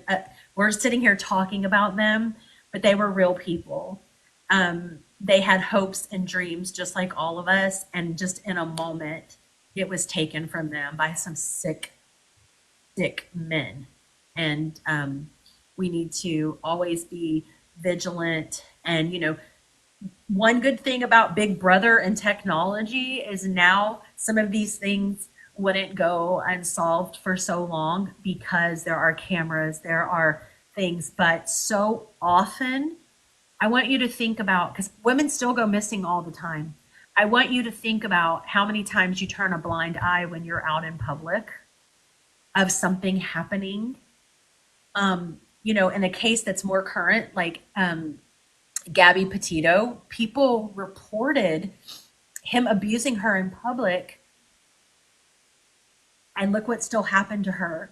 But think about all the times you've been somewhere and you're like, that doesn't seem right. Because sometimes, most of the time, 90% of the time, it's somebody you know. And we maybe turn a blind eye to that. So we need to be more aware of our surroundings and we need to be more aware of things that are happening. And, you know, if you see something, say something, Yep. because it could be your mother, your daughter, your aunt, your friend, your acquaintance, and we need to be aware of what's going on because there are some sick people, and with technology comes good things, but also with technology comes a whole another way for people to become prey and people to become predators. So we'll just take a little moment to remember those women, and I hope one day they finally have answers who took Laura and Janet Doe, Jane Doe, who's Miss Prudhomme, and um, and also Heidi Phi. I hope one day they have an answer, but they probably won't. So, well, we thank you for joining us, and I hope I wasn't too all over the place. No, It you was did so so much. good. It was so much information. Like this is my notepad. Look at all these notes. That was so good. I think because, like we mentioned, you were kind of intertwined with that story, we could see that like emotion in you and how you could like relate to those victims. And it made it like so great. So thank you for choosing that as your first one because Oh, it really like, boom, you did it. it was hard. I mean, it was good, and it was kind of like, but it did bring up a lot of time of fear. It brought up a lot of time of loss. Like I said, I wasn't friends with her. Like, I didn't know her, but my good friend, that was her best friend. And it was our community, our theater community was pretty close. And when Jessica went missing, she had gone out after a show with her friends to a restaurant, and they were celebrating. We would have cast parties and things like that, and she was leaving there, and so it's just it's a small community, like you're tight knit in there. So, and then just being in that area and the times, and like I'm not kidding. Anytime I see the Calder Road exit or drive down, so my son played baseball. They built this big, beautiful baseball stadium called, I call it the Field of Dreams, but that's not what it's called. It's called something else. But like all the fields look like big, major baseball fields. Like they have a Fenway, they have like the Cubs Stadium and the Yankee Stadium, and all of this. Well, that's built in that area. So anytime I go there or go to there's a church right next to it. Anytime I drive down Calder Road, which is now all subdivisions, there's all these subdivisions. Anytime I drive down there, I would think about it. Like, oh, this is where these people were found, That would be eerie. Yeah. Yeah. And it's there and people know about it. And if you're from this area, you know about it. Yeah. Is these women were the same age or around the same age as me, and Oh, it was so so much all in that. I mean, I guess it was over a long period of time, it but wasn't. Well, the three of them were in two close. years. The three of them were in 2 years, and then they found one in 1991, but we don't know how long she had been there. I don't know how long she'd been there. The police, they might know now, but I don't know from all this endless research. I missed that. And it was just, I had to, at some point during this research, there's so much. At some point I had to say, okay, I'm going to focus on some of these things, and I wanted to kind of make it personal because it was personal to me. Yeah. um and Shelley Sykes, who went missing in the 80s and they never found her body, her family still lives in that town that I'm from, and they don't have, they don't have a place to go visit. They don't have a way to put their child to sleep. You know, so That's what I was thinking about the ones that you said was the Jane Doe and the Janet Doe or whatever, and they didn't identify them till way later. I was wondering when you said that, like how their family felt. Like, I wonder if they like never moved and like hoped that they would come back home one day, or if they Right. thought Well, that they here's were the deal gone. too. So I told you in the 80s, they were like, oh, Heidi Fi, she was a waitress at a bar. Hmm. Laura Miller, her friend's garden. So she's a runaway. And then the two unknowns, the Jane Doe and the Janet Doe, they were probably just transients. They were just transients. They were nobodies. They were somebodies. The one found in 91, Janet Doe, Prudhomme, Donna Prudhomme. I don't remember what they said about her, and I apologize. I don't want to discount anyone, but Jane Doe was Audrey Cook. One of those, I can't remember, one of those was a mechanic, and she came looking for work, and so did the other one. They moved here for a new life. And for years, the families were looking for them, but they came from other states, right? So they went on, those families didn't know what happened to them. They weren't nobodies, they weren't transients. And even if they were, they're still someone's child, you know? Dude, the times were so crazy, but I can't believe that I'm still here today because me and my friend Amanda, we were like 14 hitchhiking from Lafayette to New Orleans with, Girl. like random guy. It was me, Amanda, and our friend Jenny, and we got in the car with this guy who said that he was a cop, and he was like, "Okay, I'll bring y'all all the way home if you flash me." And we were like, Jenny, do you want to do it? And so Jenny flashed him so that we could get a ride home. And then I hitchhiked by myself from Lafayette and went to this guy's house. And I called Amanda and I was like, hey, I need y'all to come get me because the guy who took my mom out, he had choked me up against the wall. So I left and I hitchhiked with this old man and he was showing me corn on his computer, Oh, and I was 14 and he was like, hey, look at this. And I was like, can you guys come get me like right now? And I had to stay at this guy's house for like 2 hours before they got there. oh I my can't believe gosh. I'm still here today. You're lucky. I was nuts. I think that too, and I didn't even do that. I mean, so in 91, when some of these things are going on, I'm a sophomore in high school and I had a fake ID. And so Houston, from where I lived, like all the cool like dance clubs and stuff were in Houston, which was about a 45-minute drive from and my friend Stephanie, she didn't really have a curfew. Okay. So I spent the night with Stephanie and we watched movies. Okay. We watched movies. But what we would do is we would say, who looks starts with a S and rhymes with a butt? Like, Oh, who looks trashiest, basically? So we accredited that to like looking the oldest. So who looks the like most, we used to wear these like little, it's the early 90s and we had the big hair and we would wear these like little skimpy crushed velvet dresses that we bought at Contempo Casuals with high-heeled shoes. I mean, we looked like we were walking to a street corner, right? I mean, that's what, and with these big earrings and I had a, fake ID, but we would say, okay, who looks, the you go into the liquor store and buy the liquor. So she would go in and we would buy like vodka or whatever. And we would go to 7-Eleven and get like a big gulp of like high C, like fruit punch high C, and pour that in there.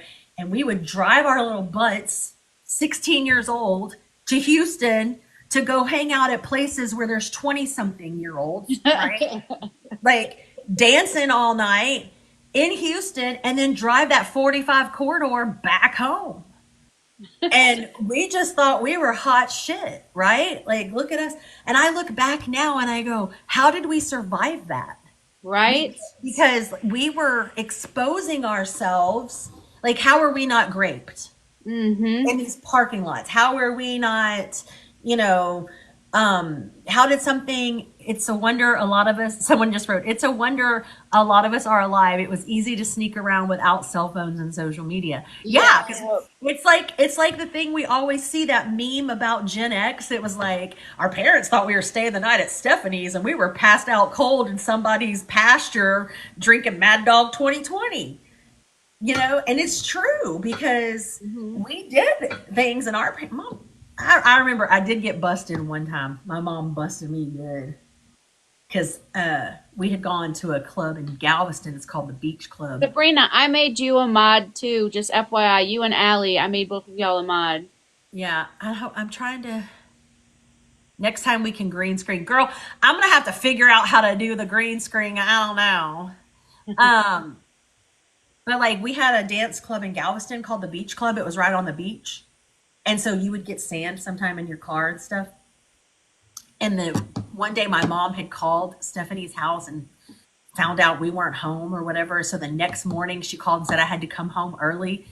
And I got to the house and she went out to my car and she's like, "Why is there sand in your car?" I was just watching movies. What did y'all watch? Nightmare on Elm Street. No, we were doing things we should not be doing. Yeah, my parents never cared what I did. Matter of fact, my parents, well, my dad would just do stuff with me. Like he would give me substances at like 14, and my mom just didn't care what I was doing. So, Well, it's like at the time, I mean, at that time, my mom was very involved. And of course, I'm like, why? So I, I, I kind of bounced back and forth between my mom and my dad's house. And in the interim, part of that time, I lived with my grandmother. She was diagnosed with cancer, and I took care of her. And when she passed away, I moved in with my dad. And I was not allowed to go to parties. The only party my dad would allow me to go to was the one next door. There was a guy who was a couple years next older than me. Like I'm probably 15, 16, and they're like 20, but I could go to their party because it was next door. And they were over there snow skiing in the bathroom and doing all kinds of stuff. And I'm like 15, and these 20-year-olds are like, "Hey, girl," and come over here. And I'm like, "I live next door. I gotta go."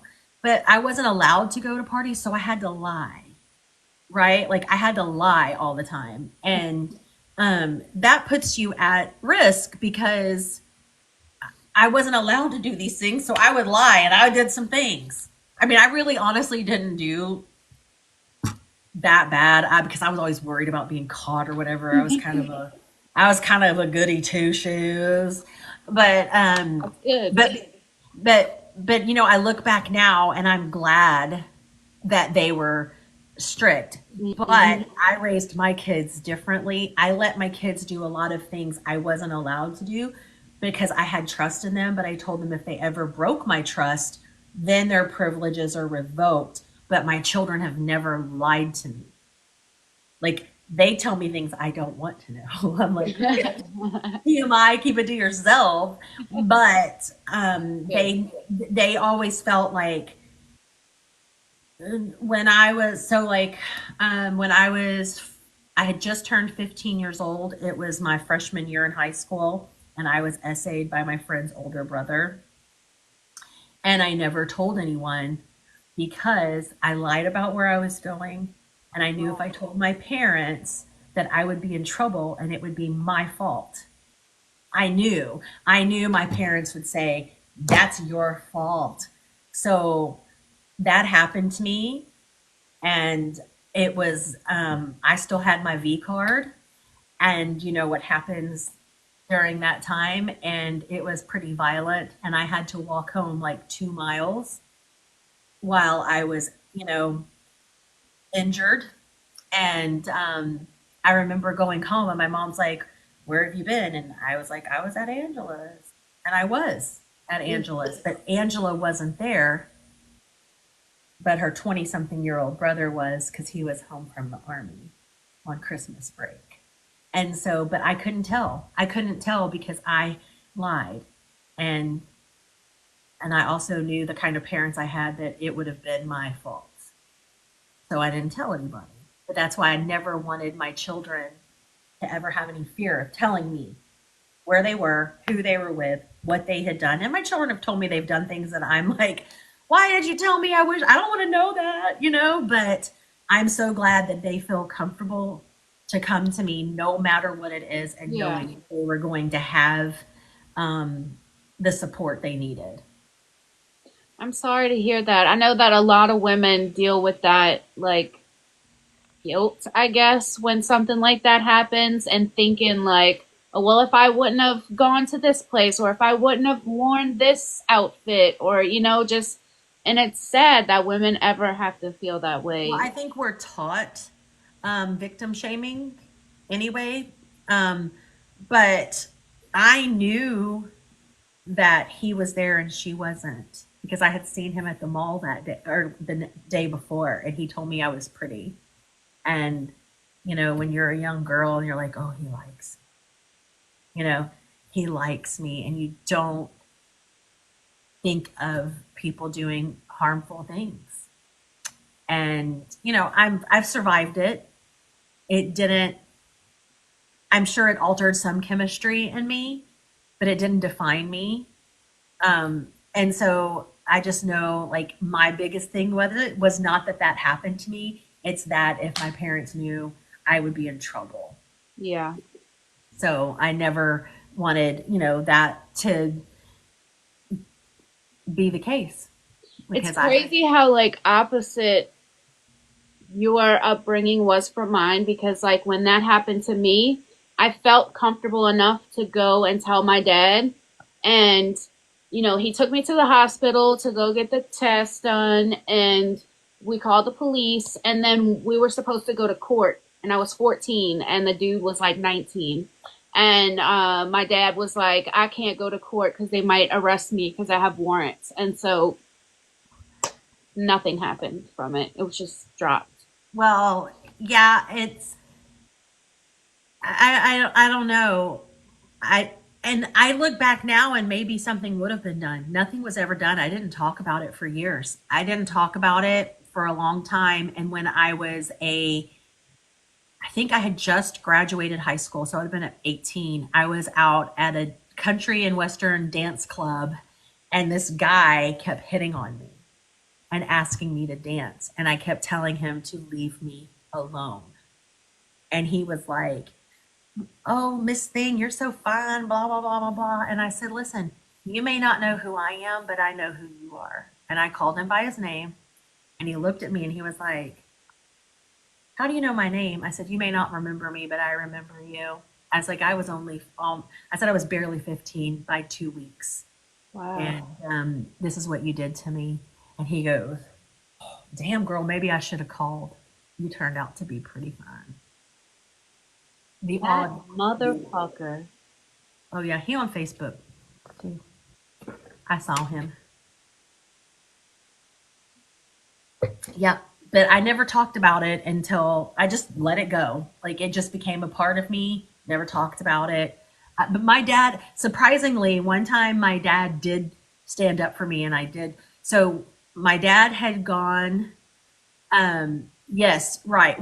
This person said adequately jealous, adequate. I can't even talk. Adequately zealous said, we're expected to bear the responsibility for men's actions when they hurt us, and it's infuriating. And we are, and we're not believed. Um, but and then it says why I choose sugar spice and why I choose the bear every time. Yes. So Amen. when I was in high school and lived with my dad went out of town, and I was supposed to stay with my grandmother. But I told my grandmother I was staying at my friend Cammie's house. But me and my girls went and stayed at my dad's house while he was out of town. Okay. So it was just supposed to be the girls. It was just supposed to be some girls hanging out. Well, Cammie had a brother who was kind of like the town thug. Like, he thought he was cool. He thought he was a gangster.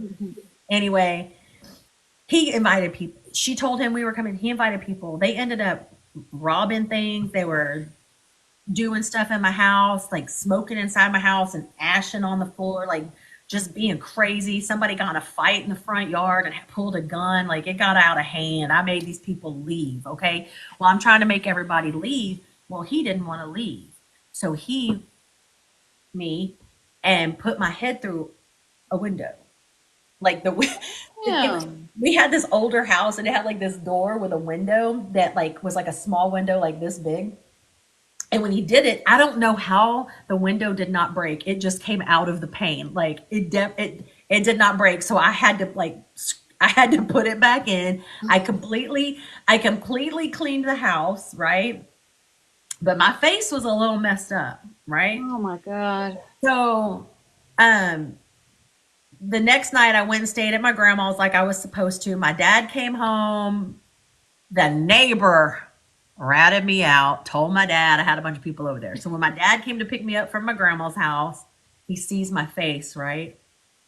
And he was like, "You had this party," and I told him what happened. He's like, "What happened to your face?" I told him what happened to my face, and my daddy drove me over to their house and said, "Look at my daughter's face." And he had been known to do that to his girlfriends. He was in high school too, but he was a little older than us.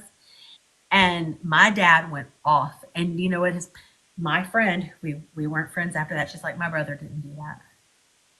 When she was standing right there when it happened. Oh my I God. told you my lip was like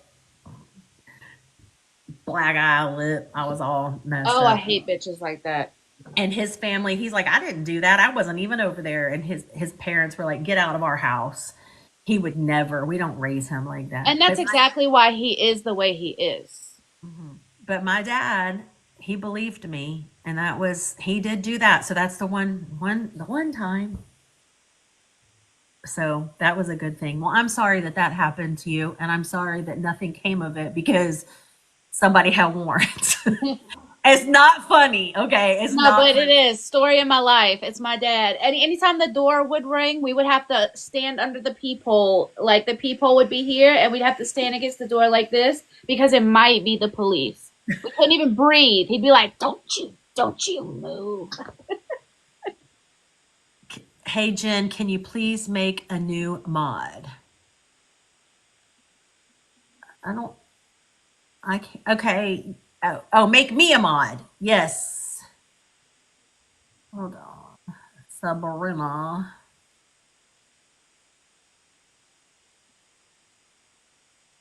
Done. Okay, done. Um, yeah, it's crazy. But that was one time. Now, my dad was super straight laced, except he doesn't remember back in the 70s and early 80s. So, my dad worked at the chemical plants. And before OSHA required testing for gardening and things, my dad used to build a big garden. And like, if you saw my dad, you'd be like, no way was he a blazer. He was. I remember he had this best friend named Richard, and we would go to Richard's house, and my dad would be like, "You need to go in the other room because we have to smoke some medicine." He said it never happened. He swears it never happened. I remember because I don't. To this day, I do not like that smell, and I remember the smell of it. Yeah, and my mom has confirmed that I he love was how parents are all they don't want to admit something, so they're like, that never happened. never happened, but he Yeah, I was. got those in yesterday, so I just started taking them and they didn't do anything yet. Somebody asked if I got the pumpkin seed oil tab Oh, too. so I am really tired of like people coming in my inbox saying I want to collab with you and send you some products. So apply for a sample and it's like decline, Right? decline. And one was like the pumpkin, I think was there like drops and then or pills? I don't know. Well, one was like a body butter, but it had like pumpkin oil, castor oil, like all this good stuff, and they kept sending me messages. So I'm like, cool, Oh, give is me that not some. the stuff that I reviewed? The oil that smelled like marshmallows? No, it wasn't that one. I think I missed that one. I don't think Oh, I that saw that shit one. smells so good. They have so many different flavors, and I got 3 bottles of it because it smells amazing. Well, all I know is I had like 26 collab invites, and I got declined from every single one of them. I'm like, I What didn't you want have to y'all. do is like if you have friends or family who buy stuff from TikTok, put those to be like, tell me what you want first and put that shit in your showcase and then tell them go buy it from your showcase. I do. I buy stuff for my own showcase. I do. And because here's the deal, like I wear these press-on nails. Oh, look at these new ones I just got in. But I wear these press-on nails from Kiss, and Kiss had been running a special for like the last 3 days where everything, you had a $5 coupon and things were 25% off. So I added them to my showcase, went and bought them out of my own showcase so that I got $1.12 back too on each one of them. I'm like, genius. Wait, you can do that? You didn't have to make another account? You can just use No, your you same just go account? buy them. You go Stop. but you can't, so you can't add to showcase and then buy it. You got to add it to your showcase, then go to your showcase and buy it from your showcase, and you make the commissions. I Wow. didn't know that. My friend told me because I was like, okay, okay, I want this, but if I was buying it, I mean, if I had Todd buy it off of my account that I want, then I'm gonna earn $18. Okay, I'm just making up a number.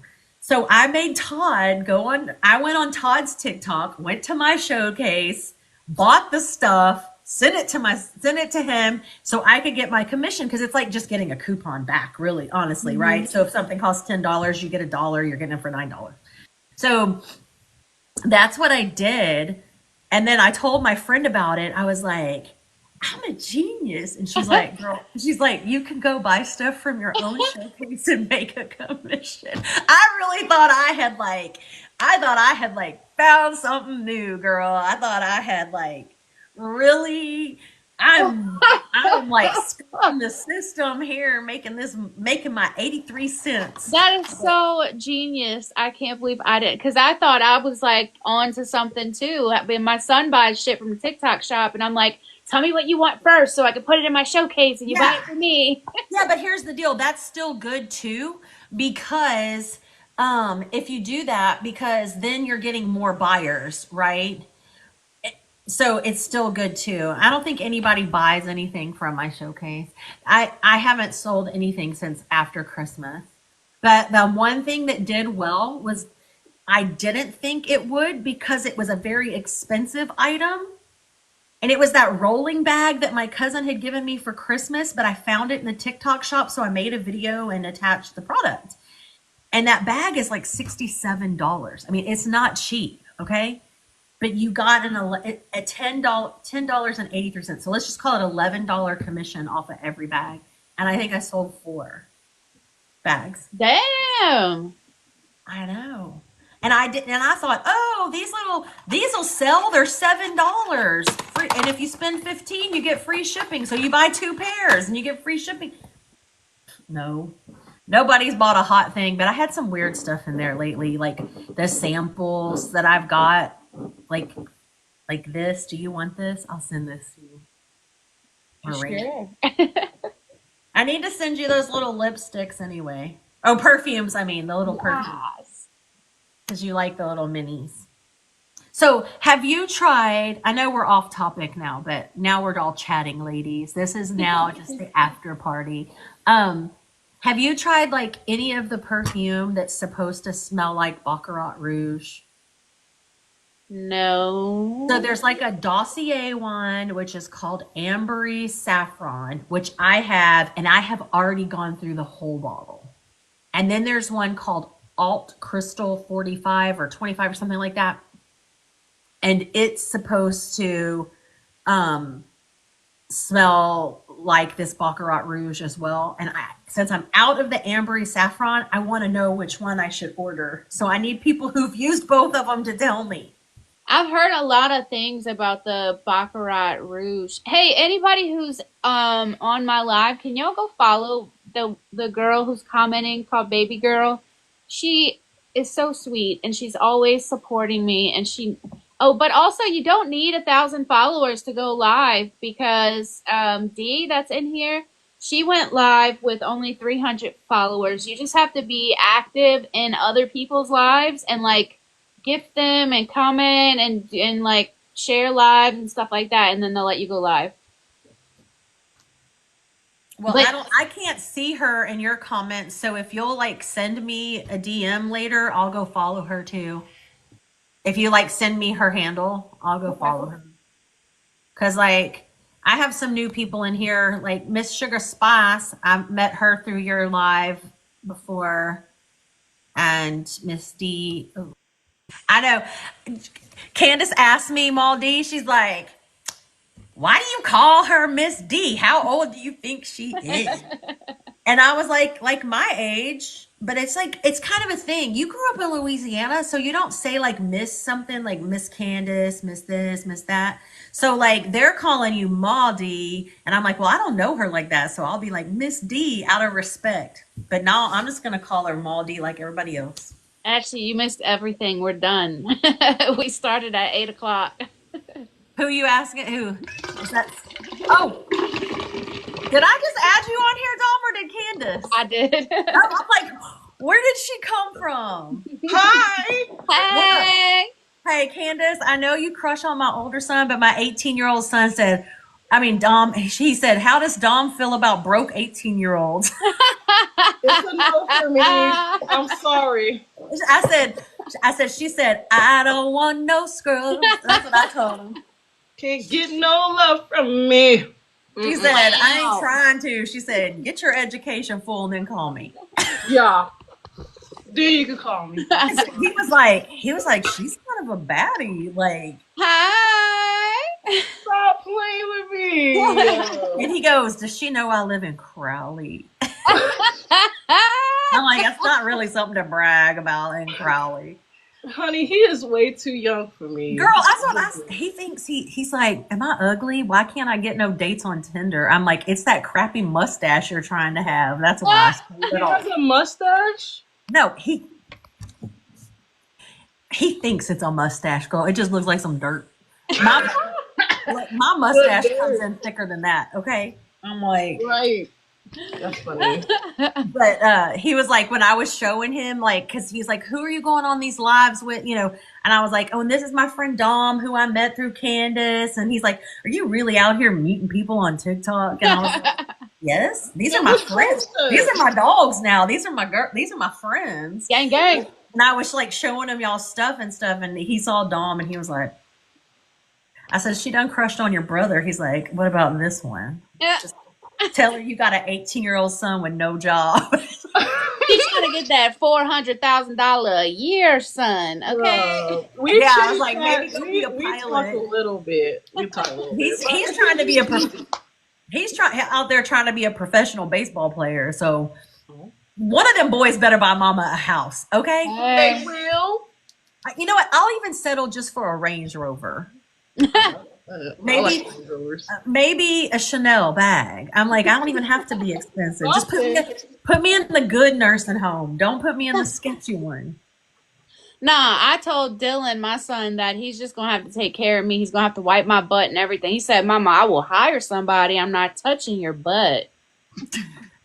So Dylan says he will always take care of me because I'm his mama. Jacob, my younger one, says I'm putting you in a home. Now that's a shame. That's all right. See, that's a point loss for me. Yeah, my older son says he will always take care of me. No, that's fine. My younger one said he's going to put me in a home. So I always like to tell him stuff when he's being real ugly to me. I'll be like, you remember you came out of this body, and when you came out face first. Oh my God. Tell Dylan that. Tell Dylan that. He's like, I'm done with you. Oh, I love y'all. I do too. Why do y'all have to live so far? I know. Come to Anahuac. I'll take you to the Gator Fest. The Gator Fest? It is one redneckish heck of a time. It's when like cowboy? No, that's like it's when they have the gator like season here in Texas, and they bring them to weigh them. So like they're weighing all these gators, and then they have like, food and vendors, and then they have like singers that come. It's a party. I didn't know that they had a gator season in Texas. Y'all have like, Honey, I live in the gator capital of Texas. huh? Like what? They capitalize on gators, which is crazy. We have the most gators here in this part of Texas, I guess. But I'm close to Louisiana coast, so I'm not far. Oh, yeah. I'm just an hour, like an hour 20 from Lake Charles. So The Gulf of America. I'm trying to go to the Wild Wild West part. I want a cowboy. Ew. Jacob's dad, my youngest son's dad, was a professional bull rider. Dang. Yes, Ashley. Absolutely. I look funny. Why does my mouth look like? Oh. You do not look funny. You look gorgeous. No, but it's like, I think the angle of the camera, I don't know. I think I have my camera angle down. It keeps falling. She's trying to get it right. I gotta look good. Look at this. Got my gray hair in. And that's cute. Girl, I even washed my hair for you. Ooh. I just cut my hair. Let me tell you, my hair, I have like bald spots in the back. We won't talk about it. But I've been using that Color Wow products that like add volume, because if I didn't, I would look like this. I was literally about to ask you that. Did you get a blowout, or does your hair just look like that? I blew out my own hair. Ooh. But like it takes forever, because I have naturally curly hair, but it's not pretty curls. It's nappy. But I made that one video where I'm like, I feel Puerto Rican in this hair when I let my hair grow natural. But I used to have a lot of hair. I have long hair, but I used to have really super thick hair, but it all fell out when I got sick a couple years ago.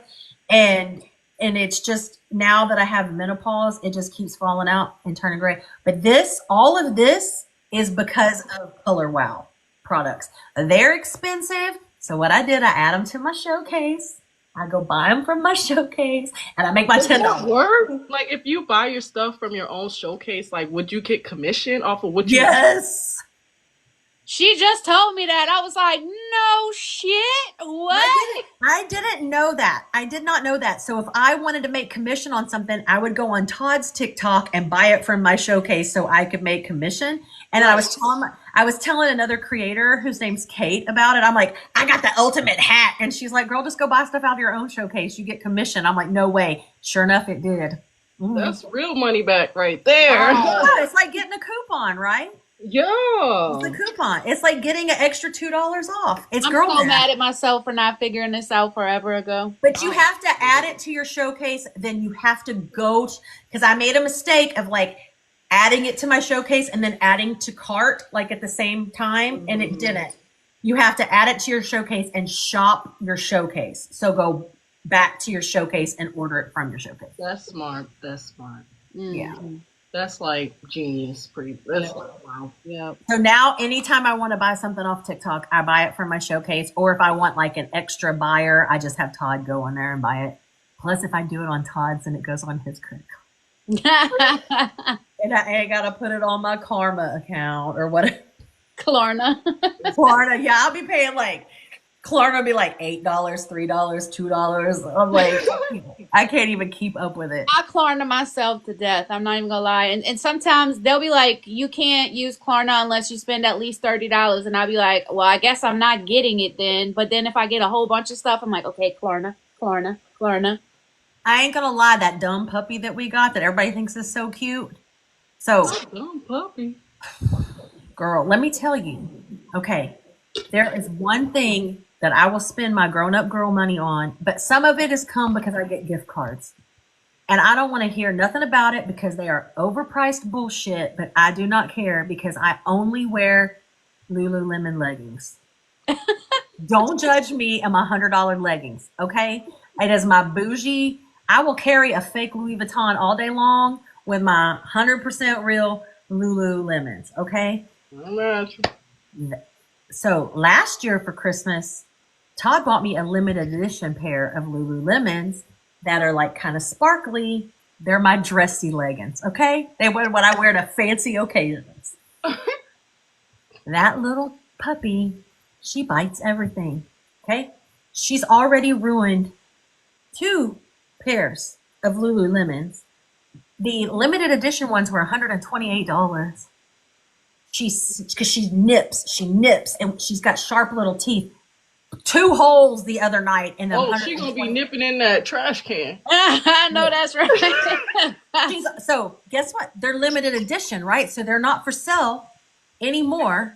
I went on Lululemon and I saw that there was some pairs. I'm like, yes, they only had them in a size 2. The only thing size 2 on me is my toe. So I had to go. I ain't lying. I went on eBay. I went on, what's that other place where you buy people's used clothes, that app? Poshmark? Yes. I found some on Poshmark. The lady wanted $98 for them. I'm like, they're $128. So I offered her $80 and she took it, and they came in yesterday. Because I love, listen, if I can't wear leggings, I ain't going. Because I like to be comfortable. Meanwhile, I buy my clothes from Shein. If I buy clothes, usually I just get them from people. Honey, Walmart. The only thing I buy, and it's because I wear sportswear 90% of the time. The only thing I spend money on are those leggings. These are my $1.28 earrings. This is $11 at Walmart. Like, I'm a cheapskate or budget-friendly bargain, but I buy most of my stuff at TJ Maxx, except I will die on the hill of my comfy Lululemons. Okay? Well, what is the deal with the Lululemons? Do they make your body look good? Like, why do you need them? Or just because you like the name brand, or what? No, they feel good. They just feel better than other leggings. Like, they have like different ones. So they have, like, if you want compression, they have them called Wonder Under, and that's what I used to wear, was their compression ones.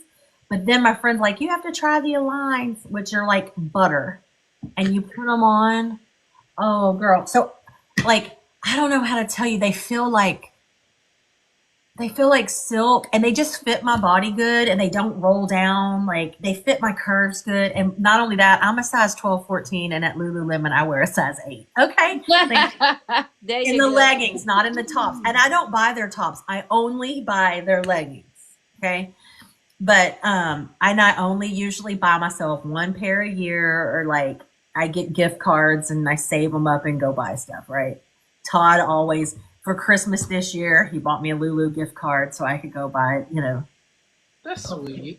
I said, well, he likes how my booty. I got a big, y'all don't know because y'all don't only see me from. Like,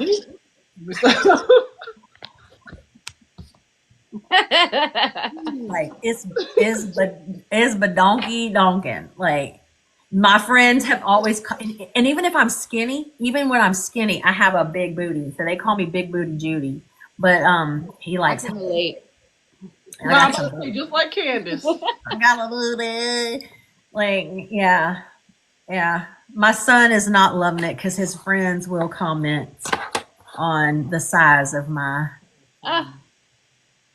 derriere. But yeah, so I do spend my good adult money on that. But so I had to replace 1 pair that she ripped. Then she ripped those other ones. And that pair that she ripped prior, I had to put that on Afterpay, Affirm, or whatever that was. I'm done paying like $9.99 a month for it. What kind of puppy is it?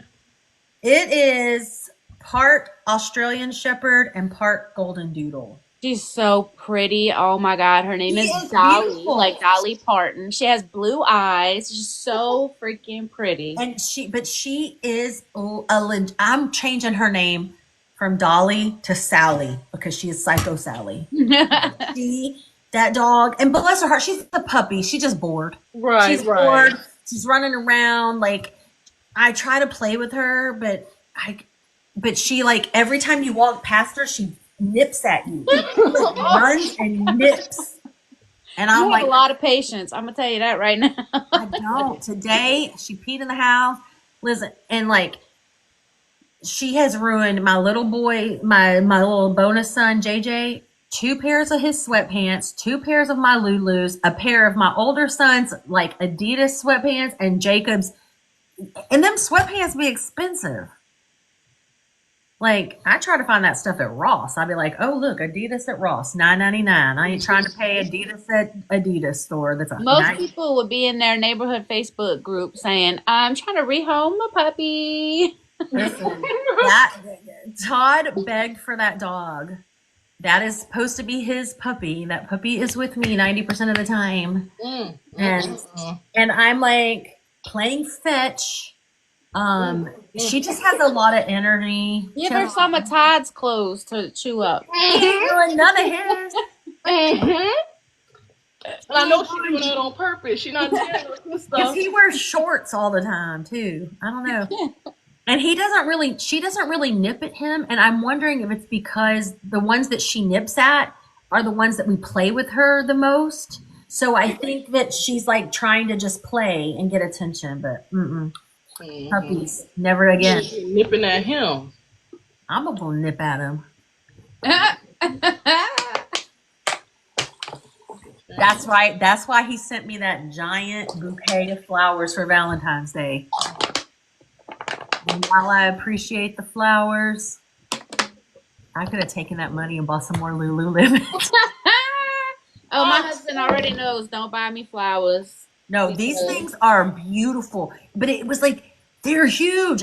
I'm not kidding. I came home and they were on my front porch because he was at the hospital with his son those 4 days, and they had like all these lilies, but they were closed. They've all opened. These stargazer lilies are all like as big as my head. And my whole house smells like it. They're beautiful. I love it. He's very sweet. He's good to me. Oh, yeah. It's very sweet. Very, very sweet. Flowers are pretty. I just personally, if you're going to spend money on me, I'd rather you spend money on me for something that's not going to die eventually. That's just me. Yep. And when I was pregnant, I was a mean bitch. And he bought me flowers, and I about bit his head off. Like, why you buying me this shit? I was such a bitch. I mean, I cold cocked him whenever I was pregnant one time. Dang, He girl. slid down the wall like. Poor bitch. I'm telling you, I really was crazy. Okay, but also I was young, and I was dealing with all that trauma and all of that. So the pregnancy hormones just didn't. That man is so patient. I'm going to tell you right now. That's all I got to say. So I missed a whole bunch of comments because I was chatting and not looking. Sugar Spice said, I met you all through Dom. This person, Adequately Zealous, says, hi, Dom. Elaney says, hi, Dom. Elaney? Yeah. Hi, Elaney. Elaney was just, wait, what? And then was Sugar Spice lives in Canada. I bet it's cold up there. Jeez. That girl would have said hi to me too. Good night, y'all. It's getting late from Thing Mom. And then Sugar Spice was saying that my dog's adorable. She's like definitely adorable. She's a beautiful, huh? What? You saw that girl? No, I seen people talk. I don't know why I couldn't see the comments they were talking about, but I seen that they blocked that person. Who? Oh, so when I added Dom as my thing, she went and blocked that person because they were talking crazy. That was that girl. Well, no, I know you blocked somebody in here, but then after that, Sabrina had to block somebody. So how did that girl come on mine? Because was it the same girl just using a different profile? Look, she was in Candace's live for the longest time, just waiting for me to say something. I said something, and then there she go, want to say something. Like, she said, like, that's crazy on your live. And then I muted her. That's what I did. And then I went on Jennifer's live to go gift her, correct? And then she goes and follow me on Jennifer's live. Okay, and then I was like, I saw these comments that were kind of crazy. And I was like, can I add a moderator, please, so y'all can block these comments? And they were, and you couldn't. Hi. Yeah, you couldn't see the comments. No, not my bad. Go ahead.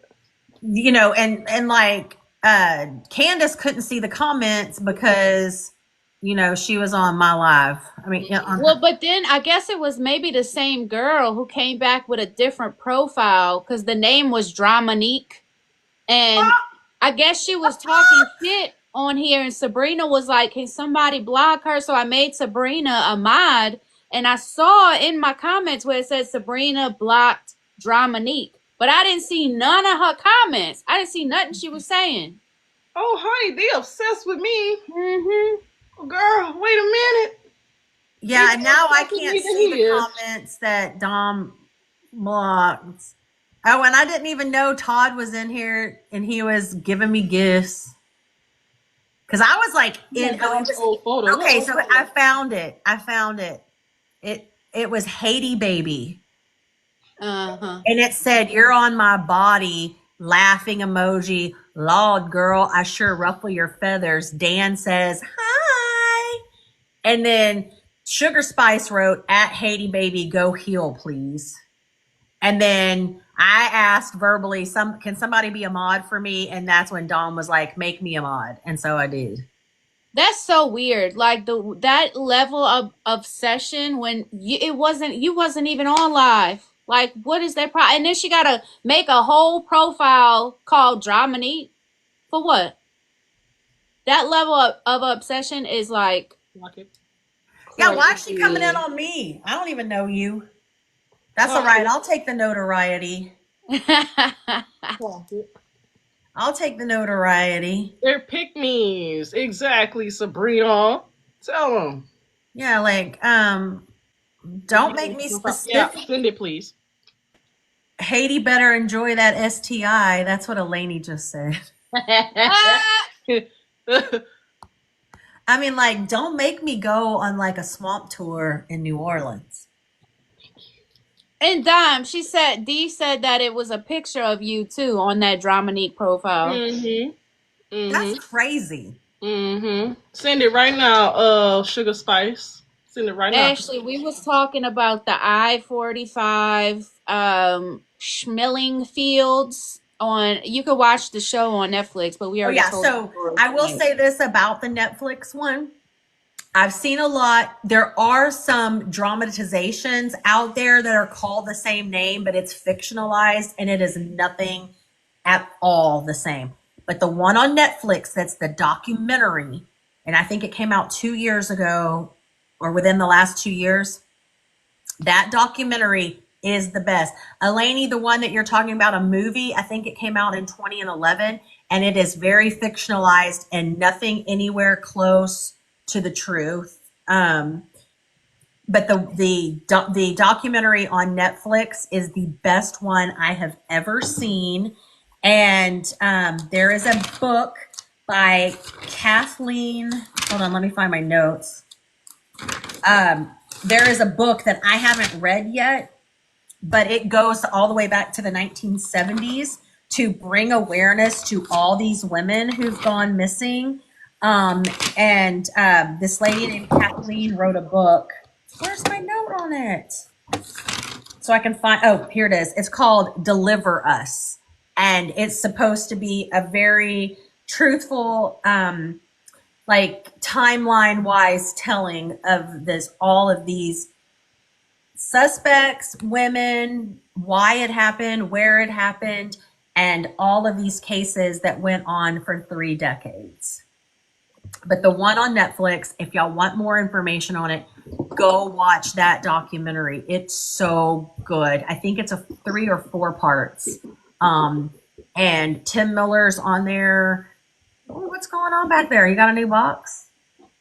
It keeps falling off the wall. And Candace has her maximalist thing, and look at this. I'm a minimalist. I don't have nothing on my walls. I can't figure out how I want to decorate my house. But anyway, go watch that documentary if you want to know more information. And there's a lot of stuff online too. But yeah, I know you got all your little stuff. I always see all your little stuff. Is that all your like palette boxes and stuff? Mm-hmm. Cute. Those sunflowers are $50 each, and one of my customers gave them to me one time. Aw. What are they made out of? Gold? I don't know what they are, but they big, thick, heavy, nice sunflowers. Tall too. They're pretty, but like I didn't know.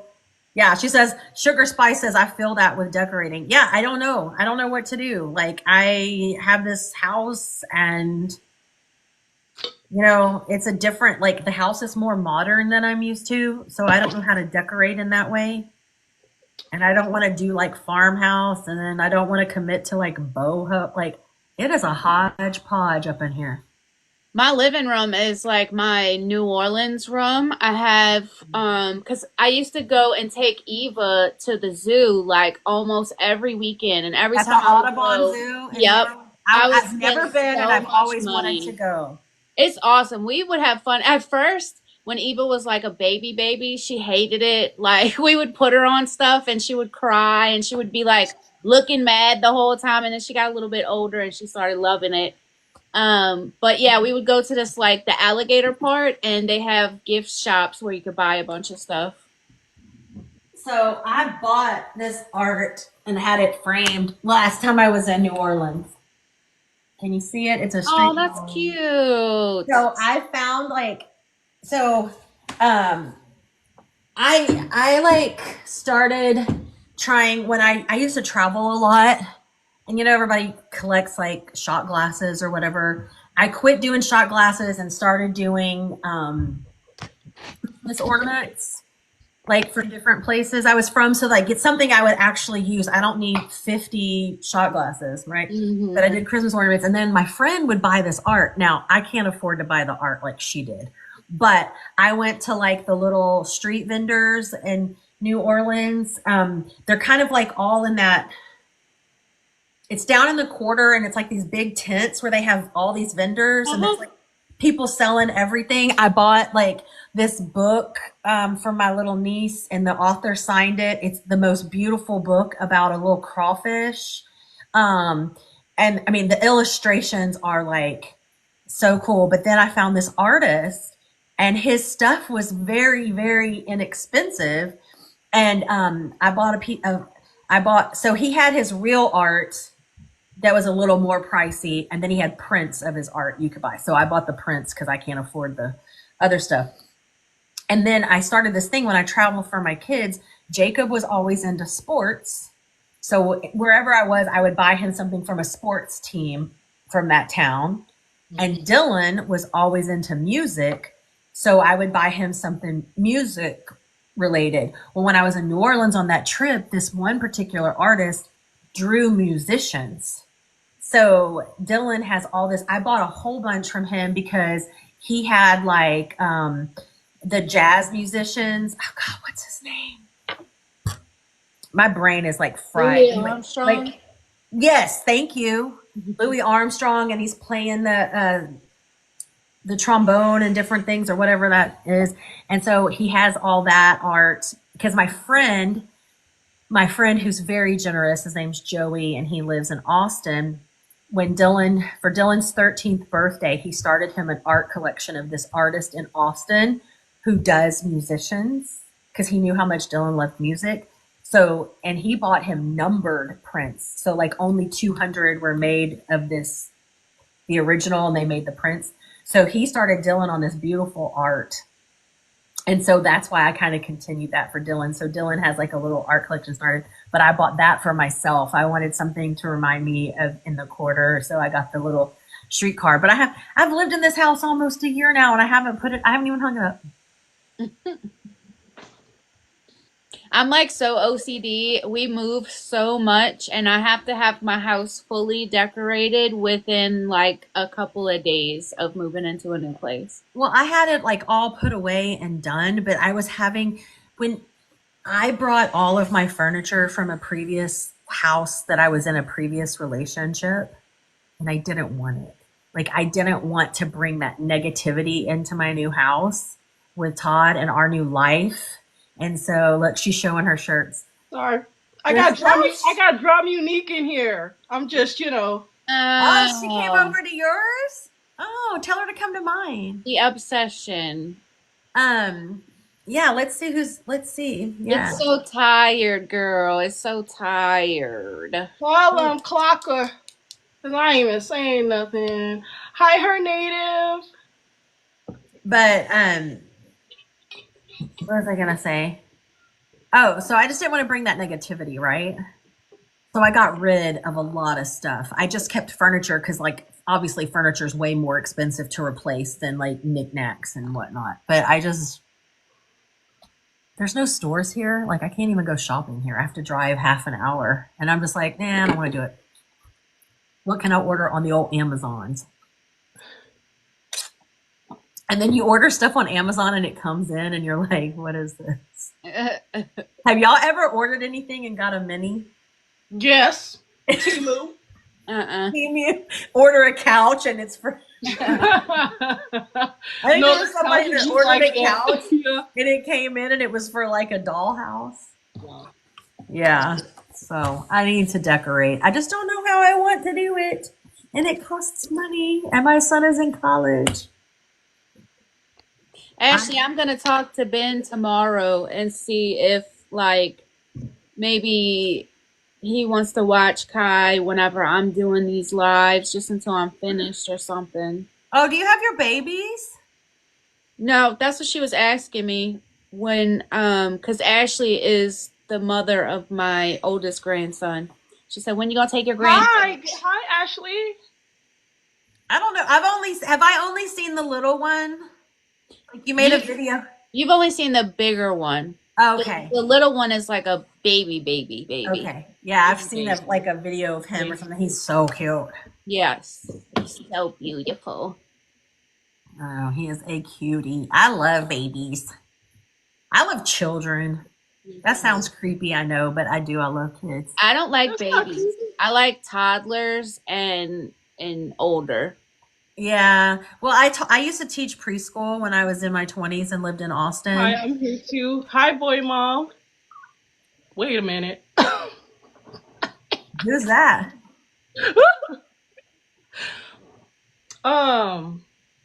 That's the other grandson, her other grandson's Oh. mama. I want grandkids. One day Dylan will give me some. I have a feeling. Enjoy talking about me. Who are you? I don't know who you are. Okay, sorry. I wish that when we were doing this, we could see everyone's comments. I know. Why? I want to really see. wish that too. Huh? Okay. Because Dom Unique is over here talking about. Enjoy talking about me. Girl, enjoy talking about you. I don't even know who you are. And you have an account of me. Enjoy talking about me. Enjoy coming in my live talking to me about me. Plot twist. It's him. Right. Shabow. Boy mom said it's Dirty Dan. Yes, either that or it's Duck Goose, mofo. The daddy. I bet you it's him, and that's why he's saying talk about me because he thinks he's relevant. Literally. Go wrestle some more gators. Go make some more food content. I'm hungry. Ugh, I hate the way he be smacking all up in that camera. Y'all, do y'all ever watch Kara Cunningham? Yeah. Okay. So I've been watching Kara when she was Chris. Yeah, Crossing, same. right? So leave Brittany alone. Way back. Nobody knows the truth. Sorry. Way back in the day. But I love Kara's videos, and I know she's always eating, and she I cannot watch her eat. Is that who you were talking about the other day? No. Okay. I didn't think so, but listen, I will watch it all day long because she is so unbothered. And she's just like, and listen, if I ate the way she ate, she is always on the fast food. What's going on? I'm missing some lip reading. I'm sorry. Believe a narcissist, okay? Believe a narcissist, believe a rapist. Like, he hurt multiple women, and you go talk about I'm a liar? Are you serious? Believe one person over numerous people. That's crazy. Oh, look, my little bonus son just jumped on. Hi, bonus son. JJ, it's past your bedtime. What are you and Brendan doing? Because he's at his mama's tonight. Better go to bed, boy. He's over at his mom's tonight. He's staying the night at his mom's, and he has a little friend over there. JJ's so cute. He is a cutie. He is so sweet too. And it's so funny because he reminds me so much of Jacob when Jacob was that age. Like they have a lot of similarities. And he's a good boy. We have good talks on our little school rides. Bye, Kay. Oh, and Sugar Spice says she has to move soon. Her landlord wants to sell. I don't ever want to move again. Oh, me either. I have moved so many times in my life. And a lot of it is times I wanted to move. Like when I was young, I'd get a whim and I'd be like, I'm moving I to think I counted and my kids went to 21 schools. And that's Hmm. before I even had kids. I moved a whole bunch. I didn't when I had once I had children, I didn't move that much, but like when I was younger, I moved a lot. Just because like I would get this wild hair. I'm like, my friend lives in Nashville. I'm gonna load up my little Honda Civic and drive to Nashville and live there. And I did. And then I decided at 22 I wanted to move to Austin. So I was like, moving to Austin. And I did. Just because I would want an adventure. Are they still in there messing with you? Oh, I don't. They got muted for like a minute. Don't mute that. Don't mute that 304. Let it talk. Dom's like, Let us talk. Let her have it. I'm just gonna do this. Do I look Your hair is mysterious? so voluptuous. Your hair is the main character. I know. Yes. Look. Yeah, I got this haircut, so I got my haircut. But why? Tell me why she didn't cut. I have short pieces here, but she left these ones at my bangs long. Why isn't it like? I don't know, but I think she did a good job because it just like flows. Oh, So and you know why it's so shiny? Because I use this color Okay, now and spray. you got to tell me what is they're saying, him or y'all her. got natural hair. Talking about y'all got natural hair, and I got a wig on, and I got hair under here. What's your point? I want to wear a wig, but it's too hot in Texas. My hair's shitty. I need a wig. It's all breaking and falling off. My hair is bald back here, so y'all can only see the front. Y'all don't worry about me. Can I see though? Why would I show you anything? You already talking to my BD, so go talk to him. Oh, I thought she was talking about my bald head. No. Bob, where? Show me your bald head. Why is she worried about That's you? low key I don't racist. know Not why gonna she lie. wants to worry about me. I don't know why she got to come and watch y'all because of me. Just wait in the live for me to say something. Then she gonna go say something. Okay? And then make a whole account about me. That's crazy work. How obsessed you gotta be? And then you're gonna go talk to Cajun Dan for real? You're gonna go and talk to him for real? For Lurking real. on you. Y'all both having conversations about me. I want you to know that Cajun Dan, his favorite subject is me. I just want you to know that. He likes to talk about me. He's been doing it before I even came out on TikTok. Yeah. Yeah. Just got no life. At all. Now yours is his? What is you talking about? What she meant by that, y'all? I'm confused. Literally a clout chaser. And I refuse to say who I think you are because I'm not going to say your dirty name, you Nutrat. Not the Nutri-Rats. You're Nutrat. But I love Nutri-Rats, so don't compare a Nutri-Rat to You know that. what? You know what Nutri-Rat? You know what Cajun Dan did to a Nutri-Rat? You want me to tell you? You already know because you sat there and watched me. Nuh-uh. Oh, not you. Oh, I'm like, I don't know about the Nutri-Rat. Hold on, I'm talking about the other girl. She sat there and let me watched get my my live. tape. She'd be the first, second, or third person to come in my live as soon as I hit live. You know what I mean? Please She was tell me he ate it. No, he fucked my son up bad, bruh. He caught No. that Nutri-Rat and he put it in that cage and he took my son to go check on it or something and my son was like, "Mom, I could hear the thing screaming. It was starving," and he just left it in there. My son was like, I'm never going with him again. And then, That's and that's cruelty another to neutral rat. animals. That's a whole different neutral rat too, by the way. That's He cruelty to did something else animals. to another one? Yes. Oh my God. Oh, was it He the did a hog? whole Was it bunch the of hog stuff. he left in the cage screaming and starving? Am I mixing that up? He's a doll to me, of course. He's a doll to every 305. I'm not all of them are 304s, but you are a 304 for sure. But of course he's gonna be a doll to you. What you think this is? Do you know what a narcissist is? Do you know what a psychopath is? Sociopath? Do you not That know who these men are? he's a Of dog course you to don't, me. because you're one That's yourself. rage bait. Your baby daddy. You've been to jail. I never been to jail. We could do piss test for piss test, okay? Come on, let's go. You talking about something about me drinking, girl? Please. He hasn't lost his job because he makes his job a lot of money and his job protects him.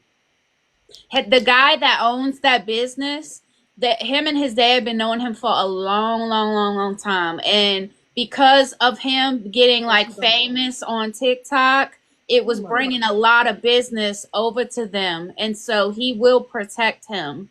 Oh yeah, I saw like all these things unrelated to his account, but like girls going on the tours or whatever, and they're like, "Look whose tour we're on!"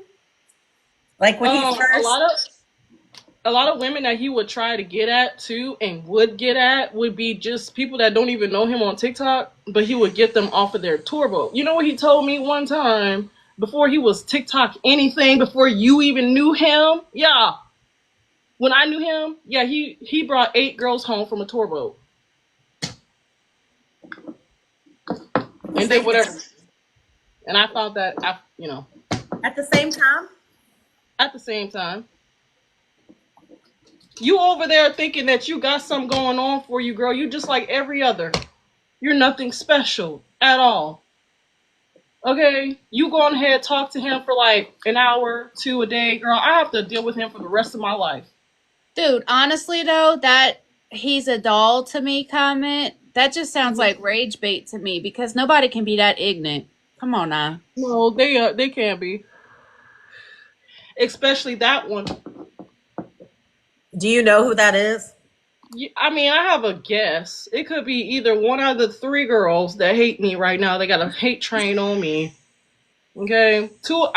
If it's the other one that I'm thinking of, they have one that made an account of me but deleted it.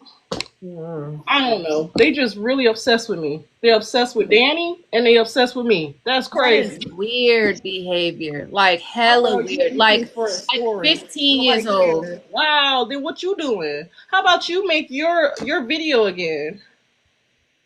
They're How acting about like you make your children. video again? How about you go ahead on your TikTok, make a video about what Cajun Dan told you with the proof. Okay? Do it. Please do it. No And I bet mess. you won't We get live 2 in likes in different 6 states. hours like you did last time.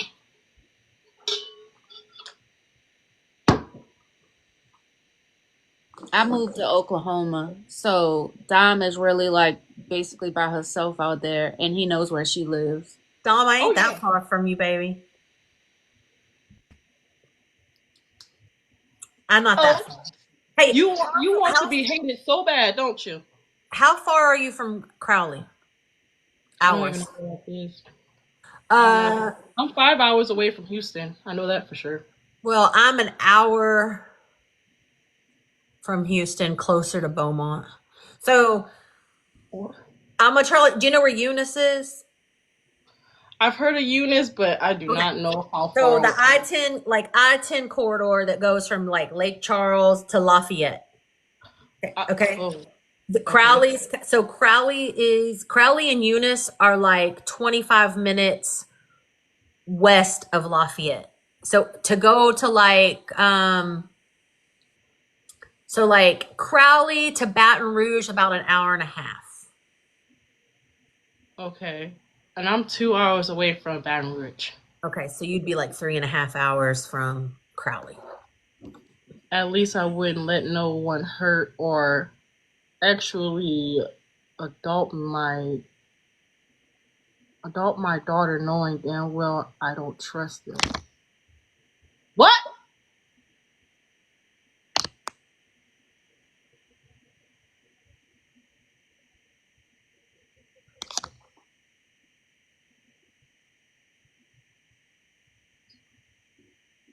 Like English, please. Thank you. Hey, They're over there. sweetie. They're over there like. They are just mad over there. They think I look, honey. I sleep good at night. Thank you. You must be dreaming about me, girl. You must be just really thinking about me during your day. You You are know, so under her soul. I am, and I don't understand why. Because I blocked you because of good reasons, dude. Okay, and I did the right choice, girl. You were obsessed. You're obsessed with me. You're obsessed with me then, and you're totally obsessed with me now. I'm just saying. You know, every popular girl has to have one super bad hater, at least one.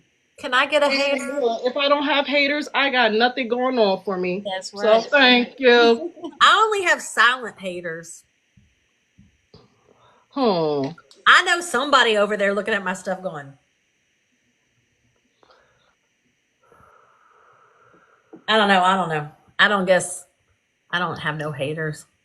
Y'all want to hate on me? Candace, girl, she talking about you hating on me, girl. Quit, girl, chill. You hating on me, girl. You got a whole. You're on an account says Drum Unique is back, Oh, bro. Sugar Spice is back. She said I'd fight them for you too, girl. Don't make me bring Canada down here. Look at this. I gotta pull up my Lulus. Yeah, pull up them Lulus, girl. We'll be letting them hate on this. Ooh, look at that booty. Hey. Something that That's she ain't got. So yeah, I'll be like, back that thing up. Period. That's my money maker. Period. But the sad thing, Mebs, is that he's not afraid because, like, most of the men that I know of, they, like, want to hang out with him because of all that swamp alligator shit. Like, for some reason, that just makes him top tier on a pedestal. And I mean, I'm not gonna lie, before I knew everything that he was capable of, I put him on a pedestal too. I would literally tell everybody at my job, look at my brother, look how cool he is. Look, look, look, look, look, look, look, look, look. And then I mean, but I have a brain. So when I heard what happened, that's it. I don't Yeah, but support it's that. still like still hard for me to like if we have conversations about it, it's still hard for me to say anything negative from what I've heard because that is your Unmute brother. her. Unmute her. Unmute her. I'm sorry. Go ahead. You know, like I try to be respectful as I can because it still is your brother, even though, you know what I'm saying? But I know like I've listened to your stories, I've listened to Dom, and I found y'all right at the same time as he was popping up on my shit. I mean, And it stings like hearing things about because he is my brother, but I can like compartmentalize that because I know that if he wasn't my brother, I would be talking the shit the loudest. So I can kind of like put myself in other people's headspace and deal with it in that way. yeah. I mean, and I don't have any personal experience from it. Like I told you when we first started talking, like I found him from eating food. I'm like, I want some go like I watched it for that food content and then he started blowing up. Like when he first started showing up on my stuff, he didn't have a whole lot. Right. And then like, but as soon as I heard y'all's stories, I was like, unfollow. Bye. Like I don't need to see it. Because you have a brain. I'm not gonna support you. I'm not gonna like your stuff and you making money off of stuff. Like I'm not doing it. Like, bye. I don't need that. And it's like there's too much out there, you know? It's like Yep. you can be anybody you want to be on this app or on social media. Like I could be like, look at me, I'm a Kardashian and I'm over here with $5 in my bank account. You know? Mhm. I could I pretend. mean, these people literally like want I don't know what they want because they scream prove it, prove it, prove it, and there's 8 million receipts. Like, what But more this do you is what want? makes me, this is what cracks me up. You don't even know this guy. Like, you don't know this person in real life. So why are you like idolizing a dude who's missing a tooth and who like only reason I say that is because Dom's always posting that picture is like Both sides. Double homicide. and I'm like, I know she ain't posting that, but like what but like I don't understand. Like you don't know these you feel like you know these people because you're watching them, right? And but we really don't know them. And it's just it's like the whole thing, you know, you see there's people on here that are huge creators and you know they use their platform sometimes when things happen in their life and they get a lot of notoriety from it and they seem to be like a good person and then I'm like, well, when this horrible thing happened to you and you got all this money, what did you do with it? Like, and you start looking at certain things and then you're like, I don't really know this person, you know, like you don't know people that are on the internet if you are not having a personal relationship with them outside of that. Like, I mean, so how do you like go after somebody with such veracity for a cat you don't even know? I feel like 75% of the people with like hella followers are horrible people. Oh, well, and then we want to be all in their business. Like, There's text messages about it. About what? about him sending his stained drawers. I seen that, bro. He posted that all over. My feelings are hurt. I didn't get no stained boxer picture. Oh wait, I didn't hear that one. What happened? He doing his OF. Oh, never mind. Oh, he has that? So Yeah, look, he has that. I didn't know that. So okay, look. I'm gonna be admitting something right here. Okay. Stain? Yep. No, I don't know how to navigate that site. Okay. But there used to be a creator on here, and this was a long time ago before I met Todd. And this man was fun. Like, and he was always wearing, I don't even know what his name is, but he was always wearing like superhero things that were skin tight. And he'd be sitting like this. And like, you could like see things. And I knew that he had an OF because it was like in his bio or whatever. I tried to I'm like, I'm going to pay to see this. Like, I ain't gonna lie. I want to know if it's for real. So I tried to go on there. I couldn't even figure out how to make it work. So I never saw. I just have to guess. And he always had on like Superman or Batman, like these tight things. And the man he has like a neck tattoo that comes up here. Do y'all know who I'm talking about? Ooh, neck tattoos. I'm sorry. I know they crazy. I don't even like tattoos. Bless my little Todd's heart who's covered in tattoos. I don't even like tattoos. Like, I'm not like a thing like, ooh, a man has tattoos. But he had tattoos and he wears glasses sometimes. And I'm just like, look, you little nerd. I just was like, I want Wait, now I feel like maybe it's at the tip of my brain. I know who you're talking about, but I don't know. I don't know his name. I don't even. His stuff does not come on my FYP anymore. But it was when I first got on TikTok. Like after like I would first like just be cruising on TikTok, and like when I first got on TikTok, I was on all thirst traps, and then somehow I got all on lesbian TikTok. Like somehow all my FYP was like these like kind of like I don't know. What are you doing over there, Dom? You gotta teach us how to do that. Don't worry about what I'm doing. Listen, I don't know, but my stuff was weird my FYP was weird when I first got on TikTok. That's because that's what you was looking at though. No, like I'm just talking like I didn't even know how to navigate it. Like I didn't know you could search things or anything. I just opened TikTok and that's what started coming. I guess maybe just from my like you know how you put in what you like, but I put in like cooking, sports, not the mustache. Ashley said it's Jonathan Kane. I don't know. I don't know his name.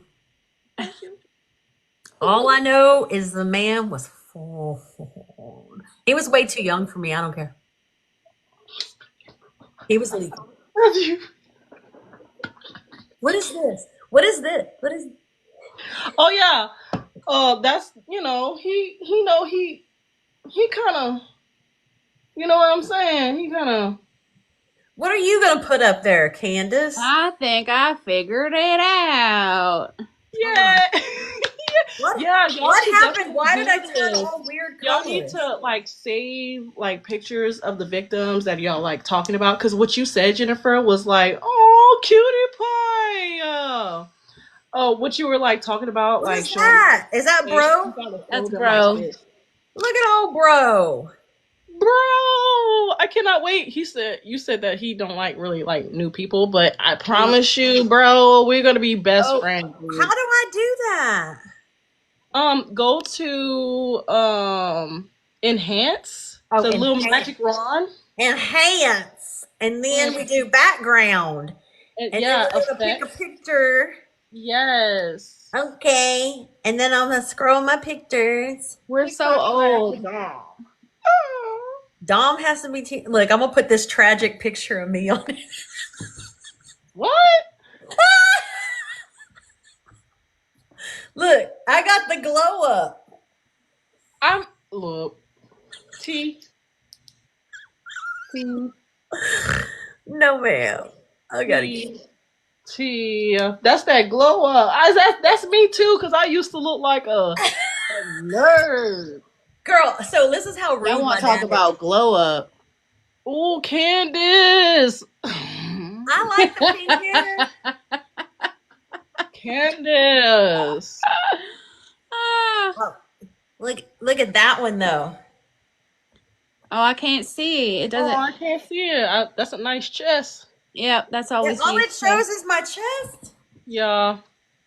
Uh, Well, on my side, it does. oh, because I'm probably small on your side. Yeah, cause yeah.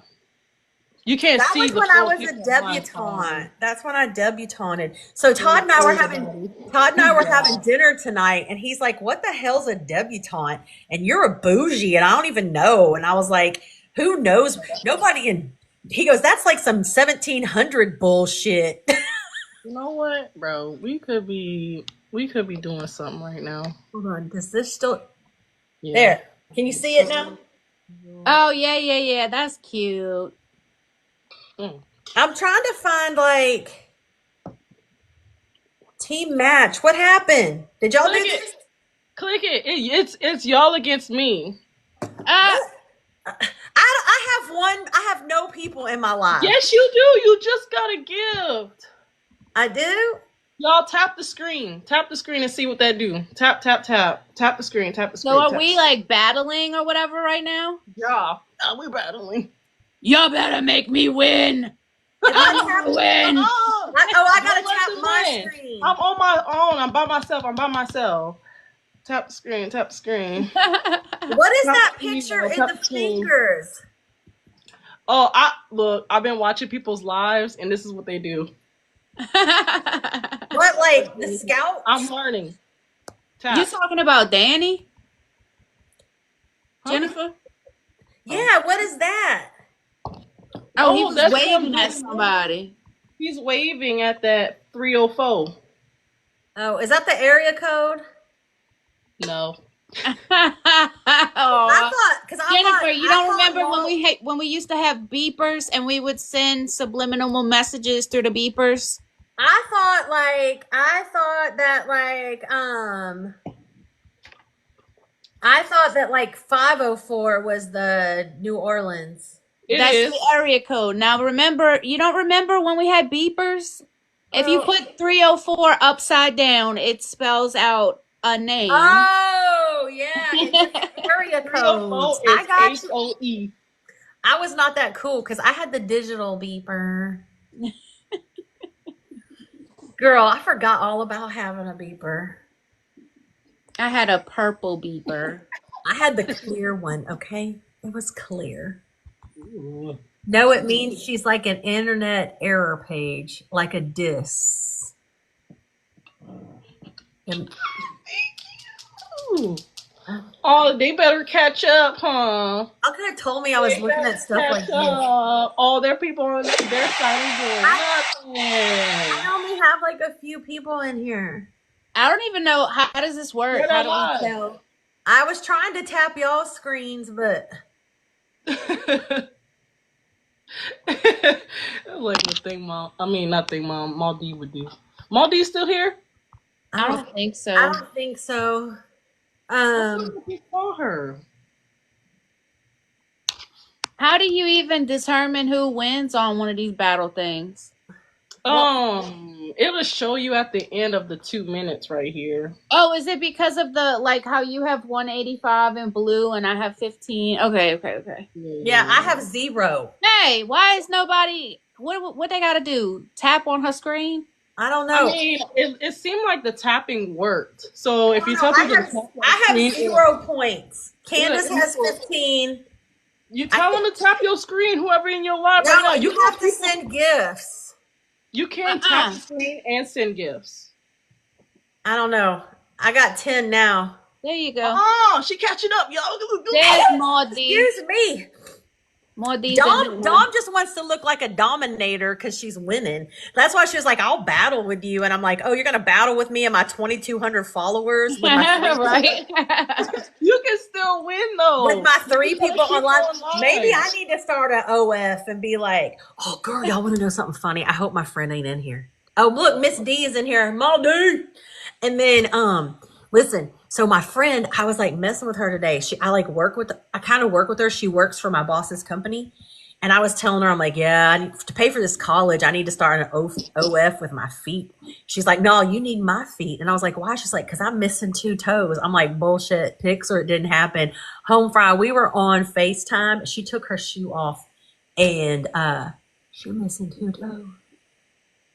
And she said that when she was in college, she used to go to get a pedicure, and she told them that she needed a 20% discount because they were only doing an 80% job. Bruh, no, but my sister has only 9 fingers, and some of her fingers are fused together, and they used to charge her full price to get her nails done. She only has 3 fingernails. Was she born like that? Yeah, she had the umbilical cord wrapped around her fingers and one of her feet. She had to have all her toes removed off of one foot, and then her fingers are like all like fused together, and some of them are like short and stuff. They used to bully her bad in school, and I used to be like, say it again. Yeah. You call cops. Yes, I do. Now I do. I sure do. I learned my lesson. Okay. Oh, I'm a cop collar. I learned my lesson. I lost. I have a little sad losing face. You never know. You might win again. Let's do it again. I Y'all want ain't to do it gonna again? win. I got 3 people in my live. I'm about to jump off. I'm Candace, tired. no. Candace is tired. I'm tired, boss. Oh, that's from Green Mom. Well, that's too damn bad. I know all that, Grandma. Hey, Todd fell asleep waiting for me to get off live. I can hear him snoring in the living room. Dom, I can stay on for you because nothing's going to be happening. Look, I'm in my bedroom. Nothing else going to be happening in here. Todd is asleep on the couch. Y'all probably going to have to. 304, how much of a 304 she is. I'm playing. Me? No, not you. Listen, I done You had keep my saying time. that, me? Listen, we all had our time, okay? The era. She over there talking in the main 304. Miss True Crime, it was at 8 o'clock. 8 o'clock Central Standard Time on Saturdays. But come next week. So this little boy came in my thing. His name is Daryl, but he goes by Darnell online. He was my friend. And y'all want to talk about doe eyes? Y'all said I had doe eyes. My friend Daryl, his doe eyes. He loves and he loves my pecan pie. All right, Miss Doe Eyes. I'm going to bed. I love y'all. Good night. I'll stay on with you, Dom. Bye. Unless you want to do your own thing.